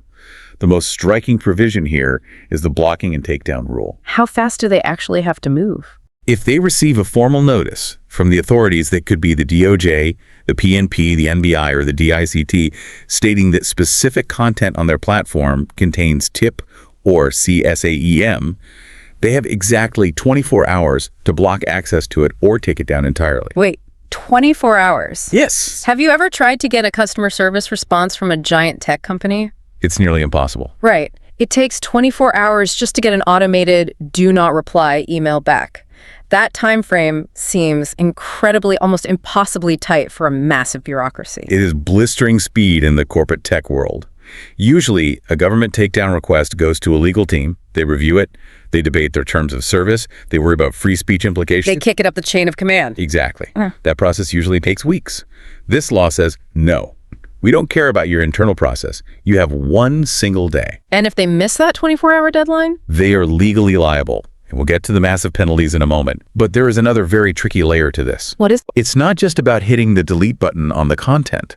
In fact, simply deleting it into the void might actually be a huge problem for the police investigation. Oh, right, because that content is the actual evidence. Exactly. If the ISP deletes the photo or the video, the police lose their proof. The prosecutor has nothing to show the judge. Right. So the law imposes a mandatory preservation of data mandate alongside the takedown. While the company must block the content from public view within 24 hours, they must actively preserve the subscriber information and the traffic data for 1 full year from the transaction date. So it's like putting the digital evidence in amber. That's a great way to put it. Even if the trafficker realizes they're caught and deletes their account, or the platform bans them, that back-end data, the IP logs, the login times, the subscriber details, the billing info must be held securely. For a whole year. Yes, and authorities can even request a formal extension to hold it for another year if the investigation is complex. This totally solves the issue of fleeting evidence, right? Because in digital crimes, the trail can literally vanish with a keystroke. Yes, it stabilizes the crime scene. But here is where the burden shifts from just being reactive to being highly proactive. There is a reporting requirement built into the IRR. How proactive do they have to be? The law says if an intermediary blocks a site on their own, or even if they just see unusual traffic related to trafficking on their network, they must report it to the authorities within 3 days. Unusual traffic, that sounds incredibly vague. Doesn't that force the ISP to actively monitor their own networks? They have to be the lookout on the tower. It essentially does. It deputizes their network engineers and algorithms. If they see a massive, unexplained spike in data transfer that fits the known profile of a live streaming abuse session, say, lots of high-def video going to suspicious overseas IPs, they can't just ignore it and say, not our problem. They are legally obligated to flag it to the government. Yes, within 3 days. And if they don't, if they just decide to play dumb and look the other way, the hammer drops. Hard. The fines for a first offense for knowingly or through gross negligence, allowing their infrastructure to be used for trafficking, range from 2 million to 5 million pesos. that's a significant hit for a local company. But for a giant global tech firm, maybe that's just a rounding error, just the cost of doing business in the Philippines. Maybe the monetary fine is. But the second part of the penalty isn't monetary at all. Okay. Subsequent offenses can lead to the absolute revocation of their franchise or their license to operate in the country. Wow. Okay, that is the nuclear option. You are telling an ISP, we will literally unplug your entire business. It shifts the economic incentives drastically. It makes ignoring the problem an existential threat to the corporation itself. That really feels like the only way to get real, meaningful compliance. If the threat isn't existential, corporations will just budget for the fines. Exactly. But now the entire business model is at risk if they harbor these criminals. It forces the boardroom to care. It forces them to invest real money in AI monitoring, in better moderation teams, and in much faster response protocols. It makes fighting human trafficking a mandatory line item in their operational budget. That's fascinating. So we have the internet infrastructure deputized, but trafficking is, at its dark heart, a business. It's about generating profit. So if you can't always stop the digital signal, you have to stop the money. And that brings us perfectly to Section 3, financial investigation. This is where the law brings the banks into the interrogation room. We're talking about financial intermediaries here. Yes, banks, credit card companies, and importantly, money transfer and remittance centers. And just like the tech companies, do they have a duty to report now? They do. If a bank manager, a teller, or a compliance officer has direct knowledge, or even just a reasonable suspicion of transactions related to Tip P, they must report it. To the police. To law enforcement agencies, yes, but also to the AMLC, the Anti-Money Laundering Council. This feels like it connects directly back to that child laundering concept we talked about earlier. It's all connected. Because just like dirty drug money needs to be cleaned, the massive profits from trafficking have to enter the banking system eventually to be useful to the syndicates. Exactly. They have to buy houses, cars, pay their corrupt fixers. Whether it's micropayments for online sexual exploitation or massive illicit fees paid to illegal recruiters, that money always leaves a trail. And this law is giving authorities a new tool to follow that trail. A very powerful tool. The ability to pierce the veil of bank secrecy. Now, in the Philippines, bank secrecy is usually treated like a sacred cow. It is incredibly strict. You can't just walk into a bank with a badge and ask to see someone's ledger. How does this specific law get around that massive privacy protection? It utilizes a legal mechanism called an ex parte application. Ex parte. Okay, for those of us who didn't spend 3 years in law school, break that down. What does an ex parte application actually look like in practice? It literally translates to for one party. Think of it like a surprise inspection. Normally, in civil or criminal proceedings, if the police want to search your house or freeze your records, there are standard due process procedures where you might be formally notified, or you have your lawyer present to challenge the search. You get a heads up. Right. Yeah. An ex parte application means the law enforcement authorities go directly to the judge without the suspect ever knowing the meeting is happening. So the police walk into the judge's chambers and say, "We heavily suspect person X is running a trafficking ring. Let us see their bank accounts." And person X is just sitting at home, completely unaware. Correct. If the authorities can show the judge reasonable ground to believe those specific accounts are related to trafficking, the court grants the order right then and there. Wow. The police and the AMLC can then immediately examine the deposits, the investments, the wire transfers, all without ever tipping off the target. Which is completely crucial, right? Because if you told a sophisticated multinational trafficker, "Hey, just letting you know, we are auditing your bank accounts next Tuesday," The money would be gone. yeah, the money would be in an untraceable offshore shell company by Monday morning. Exactly.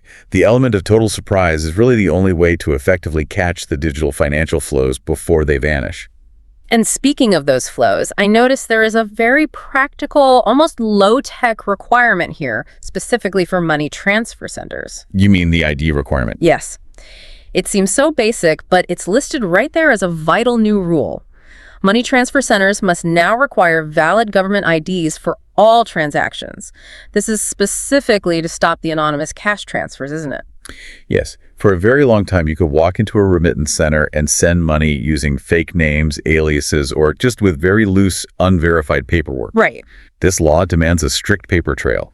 It explicitly links a specific, verified human identity to the movement of the money. It removes the cover of anonymity that cash used to provide. Okay, so the AMLC follows the trail, they find the accounts. Once they find the assets, once they find the 10 million pesos sitting in a dubious account, what happens? The AMLC can issue immediate freeze orders. They can lock the assets instantly so the traffickers can't touch a single peso. And here is the part of the text that I really, really liked. Where does that frozen money eventually go if there's a conviction? Does it just vanish into the giant black hole of the National Treasury? No, it doesn't. And this is genuinely one of the most redeeming and well-thought-out parts of the legislation.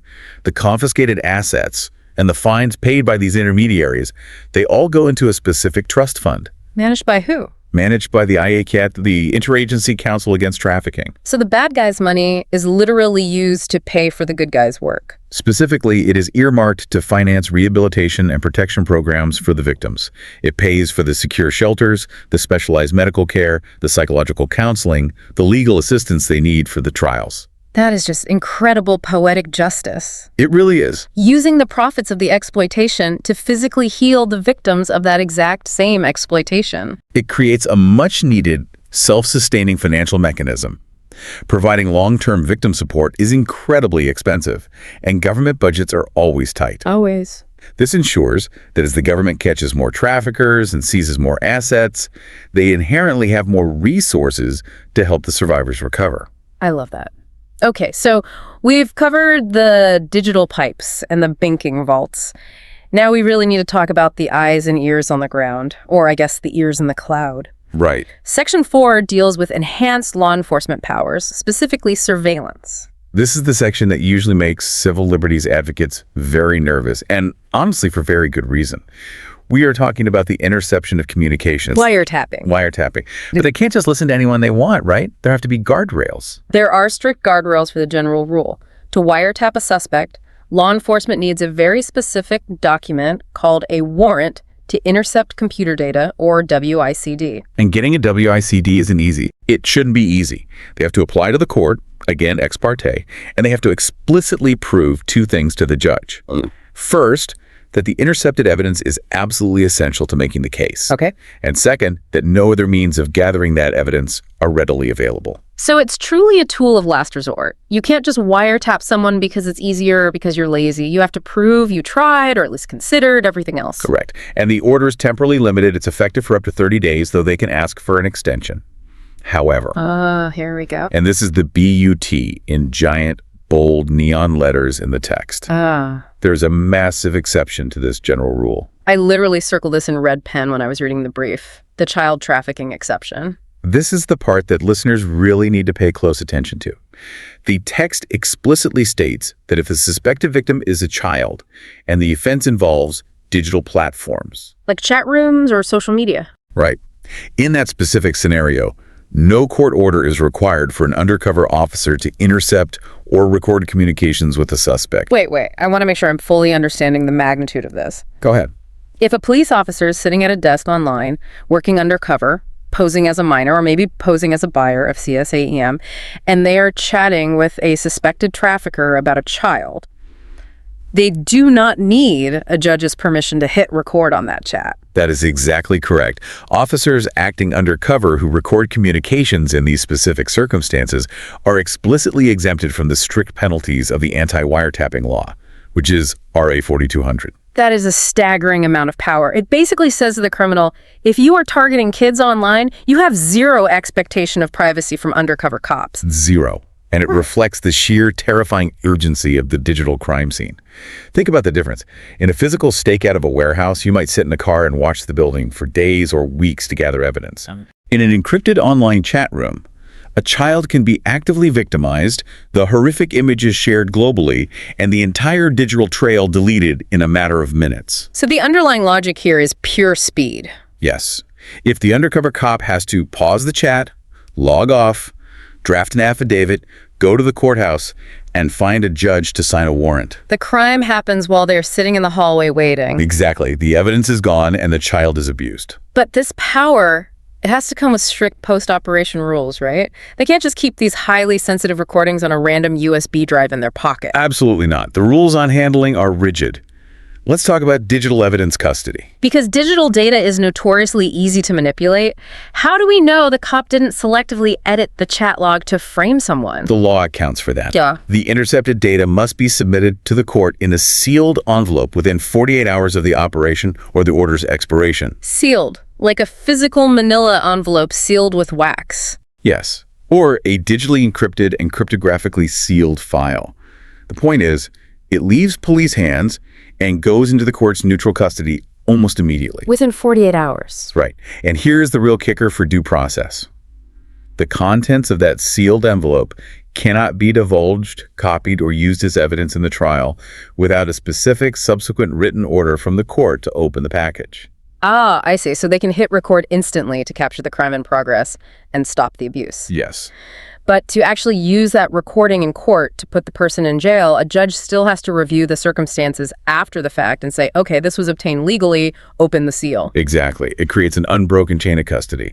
It allows the immediate tactical action needed to save a child, but it firmly reinserts judicial oversight before that evidence can be weaponized by the state to convict a citizen. It balances the urgency of the police work with the due process rights of the accused. It's a delicate balance, undoubtedly. But given the severity and speed of child exploitation online, I can clearly see why the legislature tipped the initial scales toward speed. It's a direct, necessary response to the live streaming phenomenon.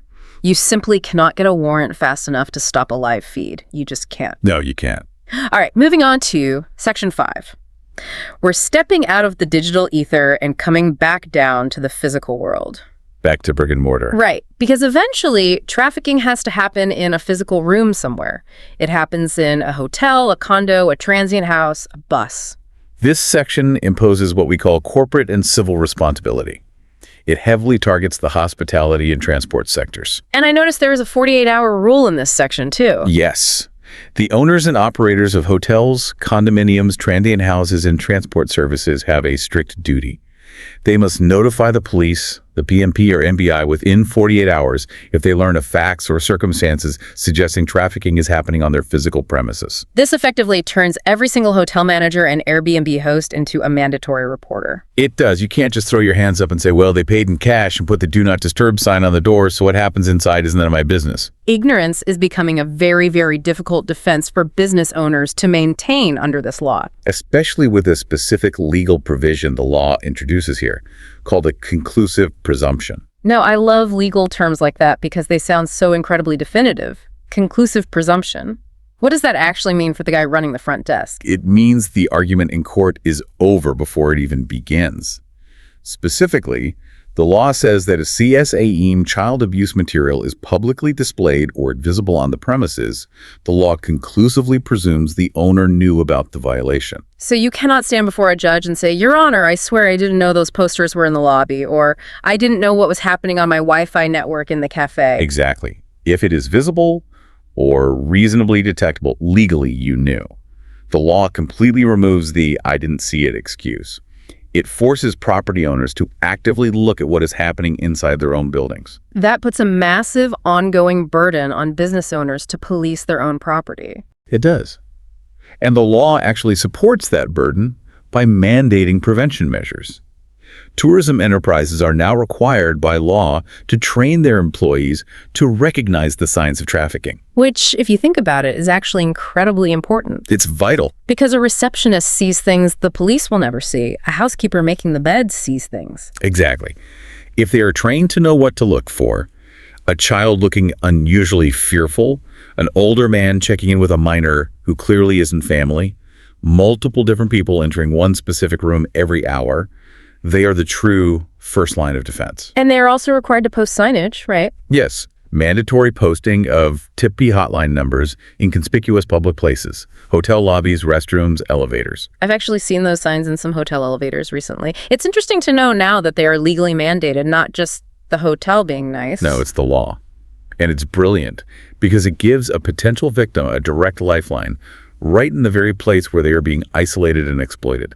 And if the businesses fail to comply with all this, if they just turn a blind eye because the trafficker is a good-paying customer... We are back to sanctions. Heavy sanctions. Fines. Fines, yes. But again, just like with the internet providers, the real threat is the cancellation of their business permits and licenses. The corporate death penalty. Precisely. If your hotel is found to be a safe haven for trafficking, the local government has the absolute power to shut you down permanently. It aligns the business's financial interest perfectly with the public interest. Okay, let's pivot to the human side of all this. All this aggressive enforcement, the warrantless wiretaps, the surprise bank freezes, the hotel raids, it is all ultimately for one single purpose: protecting the actual person at the center of the nightmare. Let's look at Section 6, victim protection. This section is critical because for a very long time in the Philippines, and frankly globally, victims were often treated by the system as suspects. Which is awful. It is. If a woman was found during a raid on a brothel, she was arrested and charged with prostitution. If a migrant worker was caught with a fake passport provided by their traffickers, they were arrested for document fraud. Which is terrifying for the victim. It actively makes them afraid to ever go to the police because they think, if I ask for help, I'm going to jail too. Exactly. It plays right into the trafficker's hands. So this law establishes a clear principle of non-liability. Meaning? Trafficked persons cannot be penalized for any unlawful acts committed as a direct result of being trafficked. So if the syndicate forced them to forge a signature on a document or physically forced them into sex work, those specific crimes don't stick to the victim. They do not.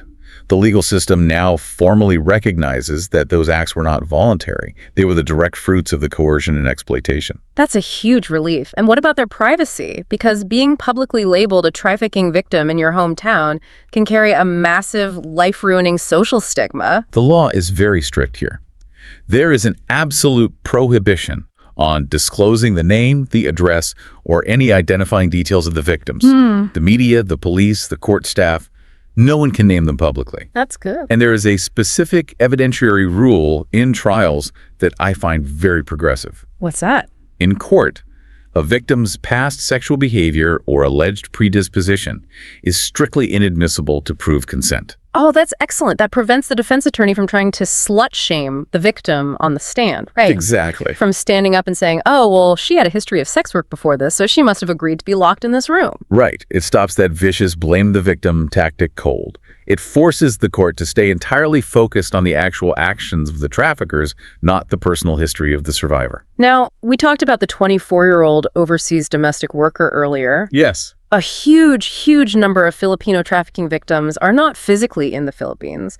They are trapped in Dubai, in Hong Kong, in Riyadh, in ships at sea. How on earth does Philippine law reach them to protect them?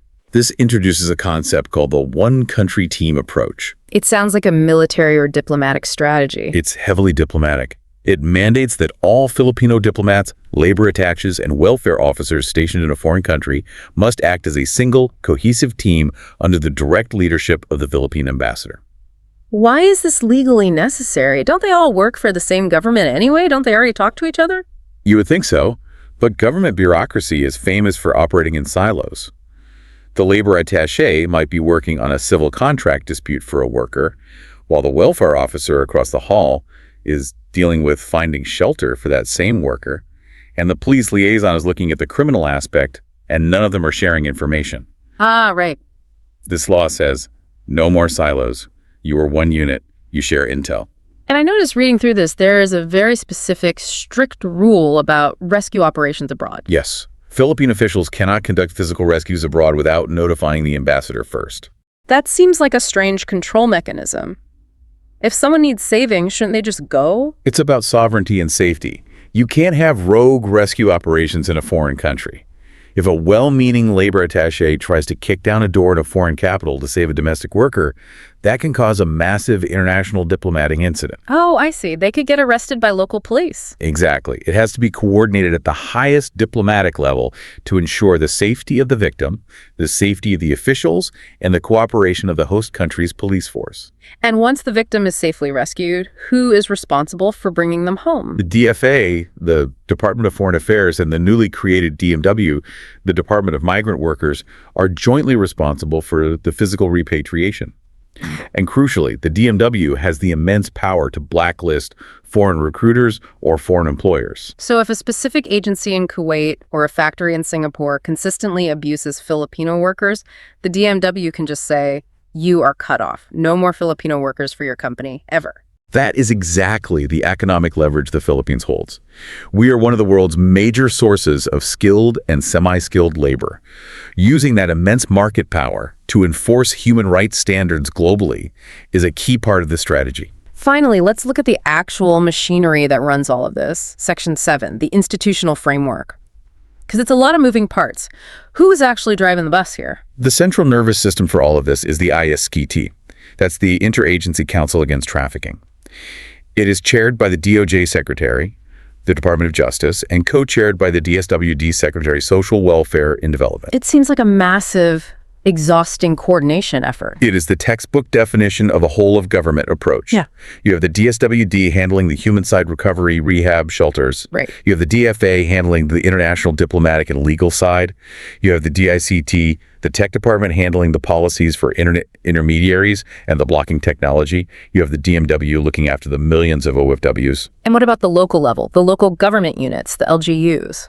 The LGUs are the absolute boots on the ground. The national government can make all the rules they want, but the local mayors and barangay captains are the ones actually inspecting the local massage parlors, the dive bars, the internet cafes. Right. The law mandates that LGUs must enact local ordinances that perfectly mirror the national law, and they have to fund local support services. It really highlights that you just cannot fight trafficking with only the police. It's too complex. It is. It's a social problem, it's a labor problem, it's a high-tech problem, and a diplomatic problem, all hit at the exact same time. Precisely. If you only use the police, you might catch the criminal, but you leave the victim completely broken. If you only use social workers, you might heal the victim, but you leave the criminal free to do it again. You need the entire ecosystem working in perfect sync. So let's zoom out for a minute as we wrap up. We have walked through the new definitions from the horrors of child laundering to OSEU. We've looked at the blistering 24-hour takedowns for tech ISPs, the surprise ex parte bank audits, the warrantless wiretaps for undercover cops saving kids, and the heavy liability for hotel owners. It's a lot to take in. It is. When you look at this entire legislative package, this 2022 IRR, and the amending law RA 11162, what is your big picture takeaway? The big picture is a fundamental philosophical shift in strategy by the state.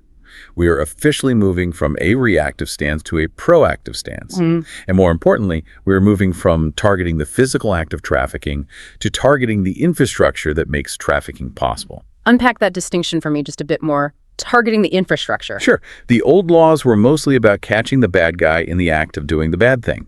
This new law is about making the entire environment incredibly hostile to the bad guy before he even acts. I see. It says to the internet provider, you cannot let your network be used as a tool for this. It says to the bank, you cannot let your system move this dirty money.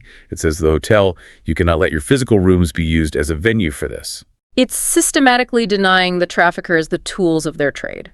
Exactly. The government realizes they don't have enough police to watch everyone. So it forces the private sector to become the first line of defense.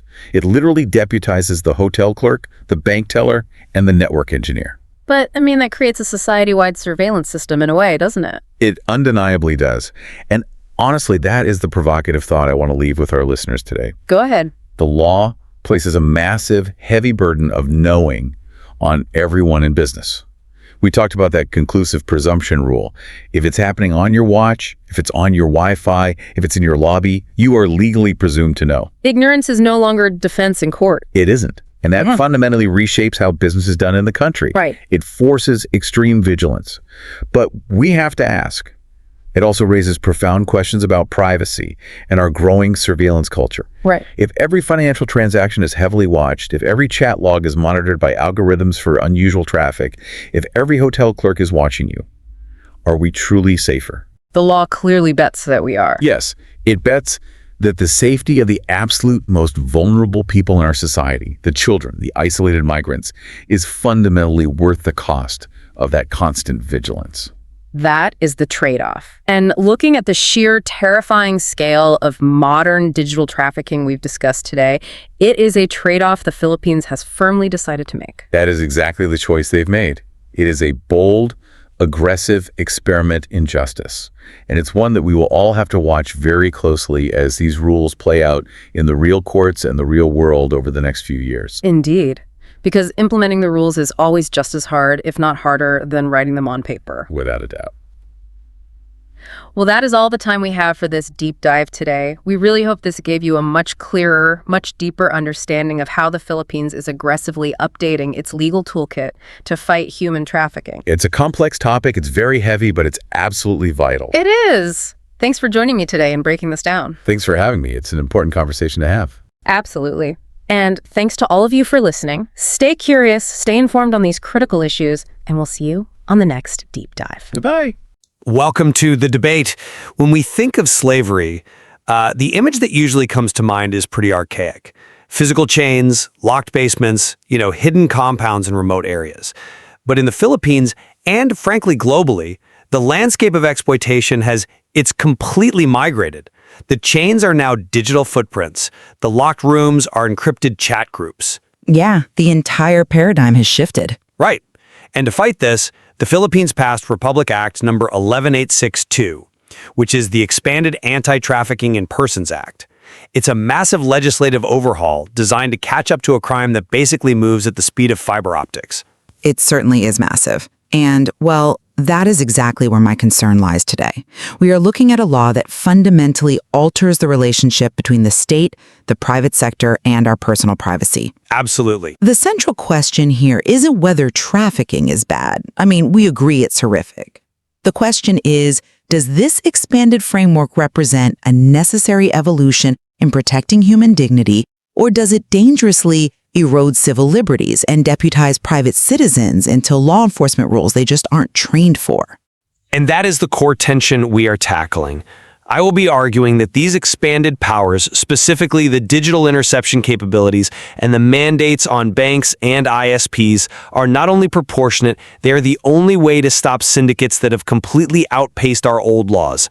We are dealing with criminal networks that operate like multinational tech startups, while our law enforcement has been stuck using tools from the typewriter era. And I take the contrasting position. While the goal is undeniably noble, the mechanism is dangerous. We are constructing a surveillance architecture that assumes guilt by association and creates precarious edge cases for civil liberties. We're trading liberty for security in a way that might not actually solve the problem, but will almost certainly create new ones for innocent people. Let's get into the mechanics of why this overhaul was necessary. The core of this new law, specifically found in the state policy under Section 2, is the recognition that trafficking is no longer just about moving people physically. It is about involuntary migration and servitude that is facilitated by technology. The old laws had loopholes you could drive a truck through. Right. Traffickers were using what is called child laundering, essentially creating fake lineages or manipulating birth records to sell a child under false pretense. The previous laws simply didn't have a specific clause for that. And child laundering is a specific term now, legally defined in the Act. It sounds incredibly bureaucratic, but it's essentially identity theft applied to a minor to facilitate a sale. Exactly. It addresses the bureaucratic manipulation that precedes the actual abuse. And then there is OSEC, online sexual abuse and exploitation of children. This was a massive gray area for us. If the abuser is in one country, the victim is in another, and the payment happens in a third country, who has jurisdiction? This act asserts that if the victim is Filipino, or the crime happens here, the Philippines has the hammer. It closes the gap where digital crimes were slipping through. Plus, the one-country team approach in Section 47 of the IRR effectively utilizes foreign service posts to protect Filipinos abroad, regardless of their immigration status. Look, I don't dispute the categorization of these new crimes at all. OSCEC is a plague and child laundering is heinous. My issue isn't with what we are criminalizing, but rather how the state proposes to find it. You mentioned the one-country team approach. That sounds like good corporate synergy. But in legal terms, combined with the rest of the act, it signals a shift toward total ecosystem liability. Because the ecosystem is the weapon. But you are expanding the blast radius of liability to encompass innocent third parties. Section 9 of the Act and Section 145 of the IRR compel internet intermediaries to block content within 24 hours of notice, potentially bypassing judicial due process completely. Furthermore, the conclusive presumption of knowledge for business owners, found in Sections 146 and 47 of the IRR, creates a dangerous legal standard where basic negligence is treated almost as severely as active participation. But that accountability is crucial. Let's unpack the digital interception piece first, because I know that is a major sticking point regarding privacy. Section 8B of the Act and Section 36 of the IRR allow law enforcement officers to intercept communications. But let's be clear about what it actually says before we demonize it. Generally, to wiretap, an officer needs a written order from the regional trial court. They have to prove reasonable grounds, they have to show that other methods failed, and it is strictly time-bound to 30 days. It's a highly regulated tool. That is the general rule, yes. But you are glossing over the exception. The exception is for critical, time-sensitive cases. It is a massive exception, found in Section 38 of the IRR and Section 8B of the Act. It states that when the trafficked person is a child and the offense involves computer systems, no court order is required for an officer acting in an undercover capacity to record communications. Because of the very nature of the crime. Pause for a second and think about the power dynamic there. A police officer can subjectively determine, reasonably believing is the exact phrase, that a crime is happening. On that belief alone, the warrant requirement just vanishes. Section 43 explicitly protects them from the anti-wiretapping law. You're removing the judge from the equation at the exact moment where civil rights are most vulnerable. What prevents an officer from claiming they're investigating a potential trafficking ring just to wiretap a political rival or a business competitor? The safeguard is the admissibility of evidence. If they do that and there was no trafficking, the evidence is fruit of the poisonous tree. It is completely useless in court. that doesn't help the person whose privacy was already violated. The recording already happened. The privacy is gone. You can't unring a bell. And you certainly can't unrecord a private conversation. But consider the alternative. We are talking about live streaming abuse. An undercover agent infiltrates a chat room. They see a child being abused in real time. Are you suggesting they should log off, drive to the courthouse, draft an affidavit, find a judge, get a signature, and then log back in? By then, the stream is over, the digital room is deleted, the child is gone. These are public crimes happening in the ether. The speed of the legislative process cannot lag behind the speed of the crime. The law prioritizes the child's safety over the procedural comfort of the suspect. It prioritizes the police's convenience over the citizen's rights. I am all for catching predators, but the definition of computer systems is so broad under the law that it covers almost any communication. When you carve out exemptions to the Bill of Rights based on the heinousness of the crime, you start a dangerous legal precedent. Once you establish that a police officer's reasonable belief is a substitute for a warrant, you have changed the fundamental structure of our legal system. I think calling it convenience is a mischaracterization. It's about operational reality. But let's move to the deputization of the private sector, because that ties into your concern about innocent third parties. I strongly champion Section 9 of the Act, detailing the duties of Internet intermediaries, and Section 148 of the IRR covering financial institutions. Banks and ISPs are the only ones seeing the traffic data and the money trails. We need ISPs to preserve data for a minimum of 1 year under Section 145D, because building these complex cases takes years. We need the Anti-Money Laundering Council's coordination to freeze assets, hit the traffickers where it hurts. You call it coordination, I call it coercion. Let's look at the conclusive presumption of knowledge clause. This is terrifying for any business owner. Section 147 of the IRR states that if child sexual abuse material is publicly displayed on the premises of a tourism enterprise like a hotel, the owner is presumed to know about it. There is no defense of, I didn't see it. The law says it was there, so you knew. If CSAM is publicly displayed in your hotel lobby, you absolutely should know about it. But applying it is messy. What if a guest uses the hotel Wi-Fi in the lobby to access this material on their personal tablet? Is the hotel manager who is busy checking people in now responsible for policing the screens of his guests? The penalties aren't a slap on the wrist. We are talking fines of 2 to 5 million pesos for gross negligence under Section 10. You are effectively forcing a minimum wage front desk clerk to act as a vice squad officer. They will be terrified. They will start profiling guests just to protect themselves. For decades, the tourism industry, especially in certain hotspots, has operated on a hear no evil, see no evil basis. They take the cash, hand over the room key, and look the other way when an older foreigner walks in with a minor. This law says, no more. You look or you go to jail. The chilling effect you are worried about is exactly the point. We want to chill the environment for traffickers. We want them to know that the hotel staff is watching. But you end up chilling legitimate behavior and harassing innocent people. And it's not just hotels. As I mentioned, you compel internet platforms to block content within 24 hours of notice. Who gives the notice? It bypasses judicial due process. It places the power of censorship directly in the hands of law enforcement agencies. Take this down. Okay.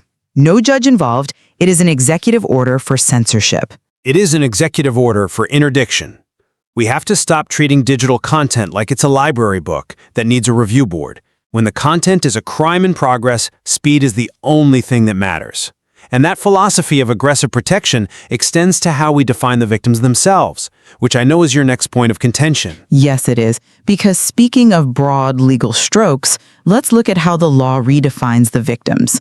You praised the victim-centered approach in Section 16 of the Act. I find the redefinition of age to be incredibly paternalistic. You're talking about the 24-year-old child provision? Yes, Section 160 of the IRR and the proviso in Section 4 of the Act.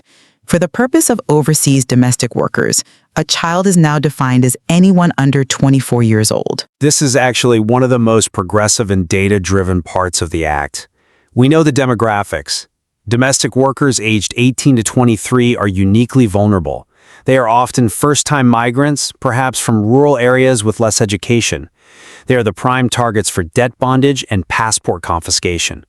By raising the legal age to 24 for this specific group, we extend the protections afforded to minors, mandatory shelter, stricter liability for recruiters, harsher penalties for abusers, to the people who actually need them. It sounds protective, I grant you that, but legally, it is bizarre. You're creating a two-tiered system of adulthood. A 23-year-old nurse is an adult who can travel freely. A 23-year-old domestic helper is legally a child who needs the state's permission. Because the power dynamics of their employment are entirely different. But you are restricting their agency. Section 24 of the IRR outlines strict departure formalities. You are giving immigration officers the power to offload a 23-year-old woman, stopping her from working and providing for her family because the state has decided she is too young to make her own choices. It's not just protection, it is control. It assumes that if you are a domestic worker, you are incapable of adult agency until you are 24. It assumes you are at severe risk until you are 24. And let's balance that against Section 98 of the IRR, which grants immunity. This is a huge win. Trafficked persons are immune from suits for unlawful acts committed as a result of trafficking. If a victim was forced into prostitution or used a fake passport because their trafficker forced them to, they cannot be prosecuted for those crimes. We stop treating them as criminals and start treating them as victims. I fully agree with the immunity provision. That is excellent legislation, but I worry about the net we are casting to find these victims. Look at Section 50 of the Act. Attempted trafficking now includes merely facilitating an encounter between a child and a suspected sex offender, not a convicted one, a suspected one. If a hotel concierge introduces a family to a guest who happens to be on a suspected list that the concierge doesn't even have access to, have they committed a crime? The intent of the law is clearly regarding deliberate facilitation. The text of the law matters more than the intent. Suspected is an incredibly low bar. It criminalizes innocent associations and forces citizens to be paranoid.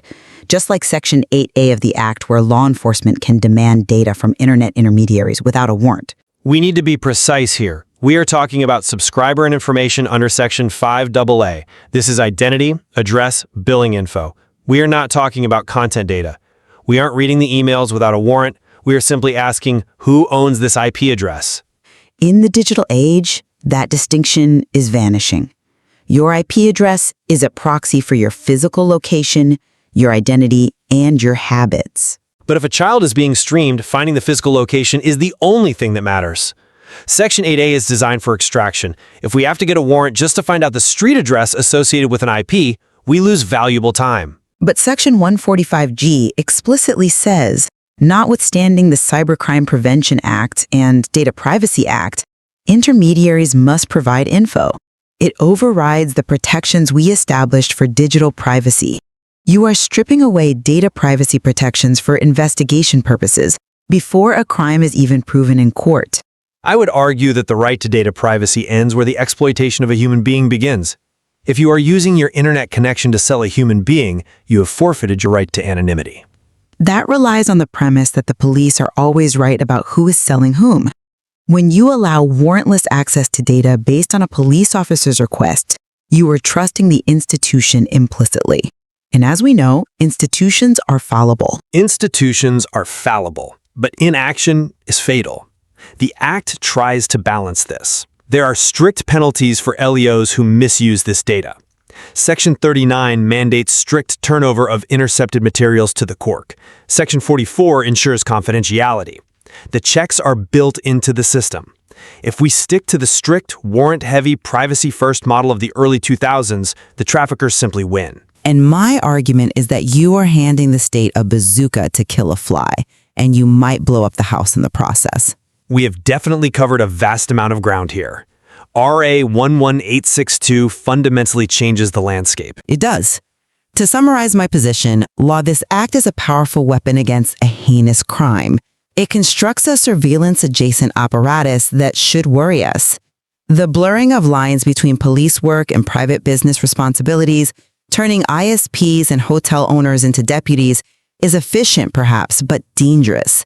And the warrantless exceptions for recording undercover operations create a framework ripe for potential overreach. We are trading a significant amount of civil liberty and privacy for the promise of security. And in summary, from my side, this act is a necessary modernization. The slight ceding of privacy regarding traffic data and the new obligations on businesses are a small price to pay to stop the epidemics of child laundering and OSCAC. The law correctly prioritizes the recovery, rehabilitation, and reintegration of the victim over the convenience or the privacy of the service provider.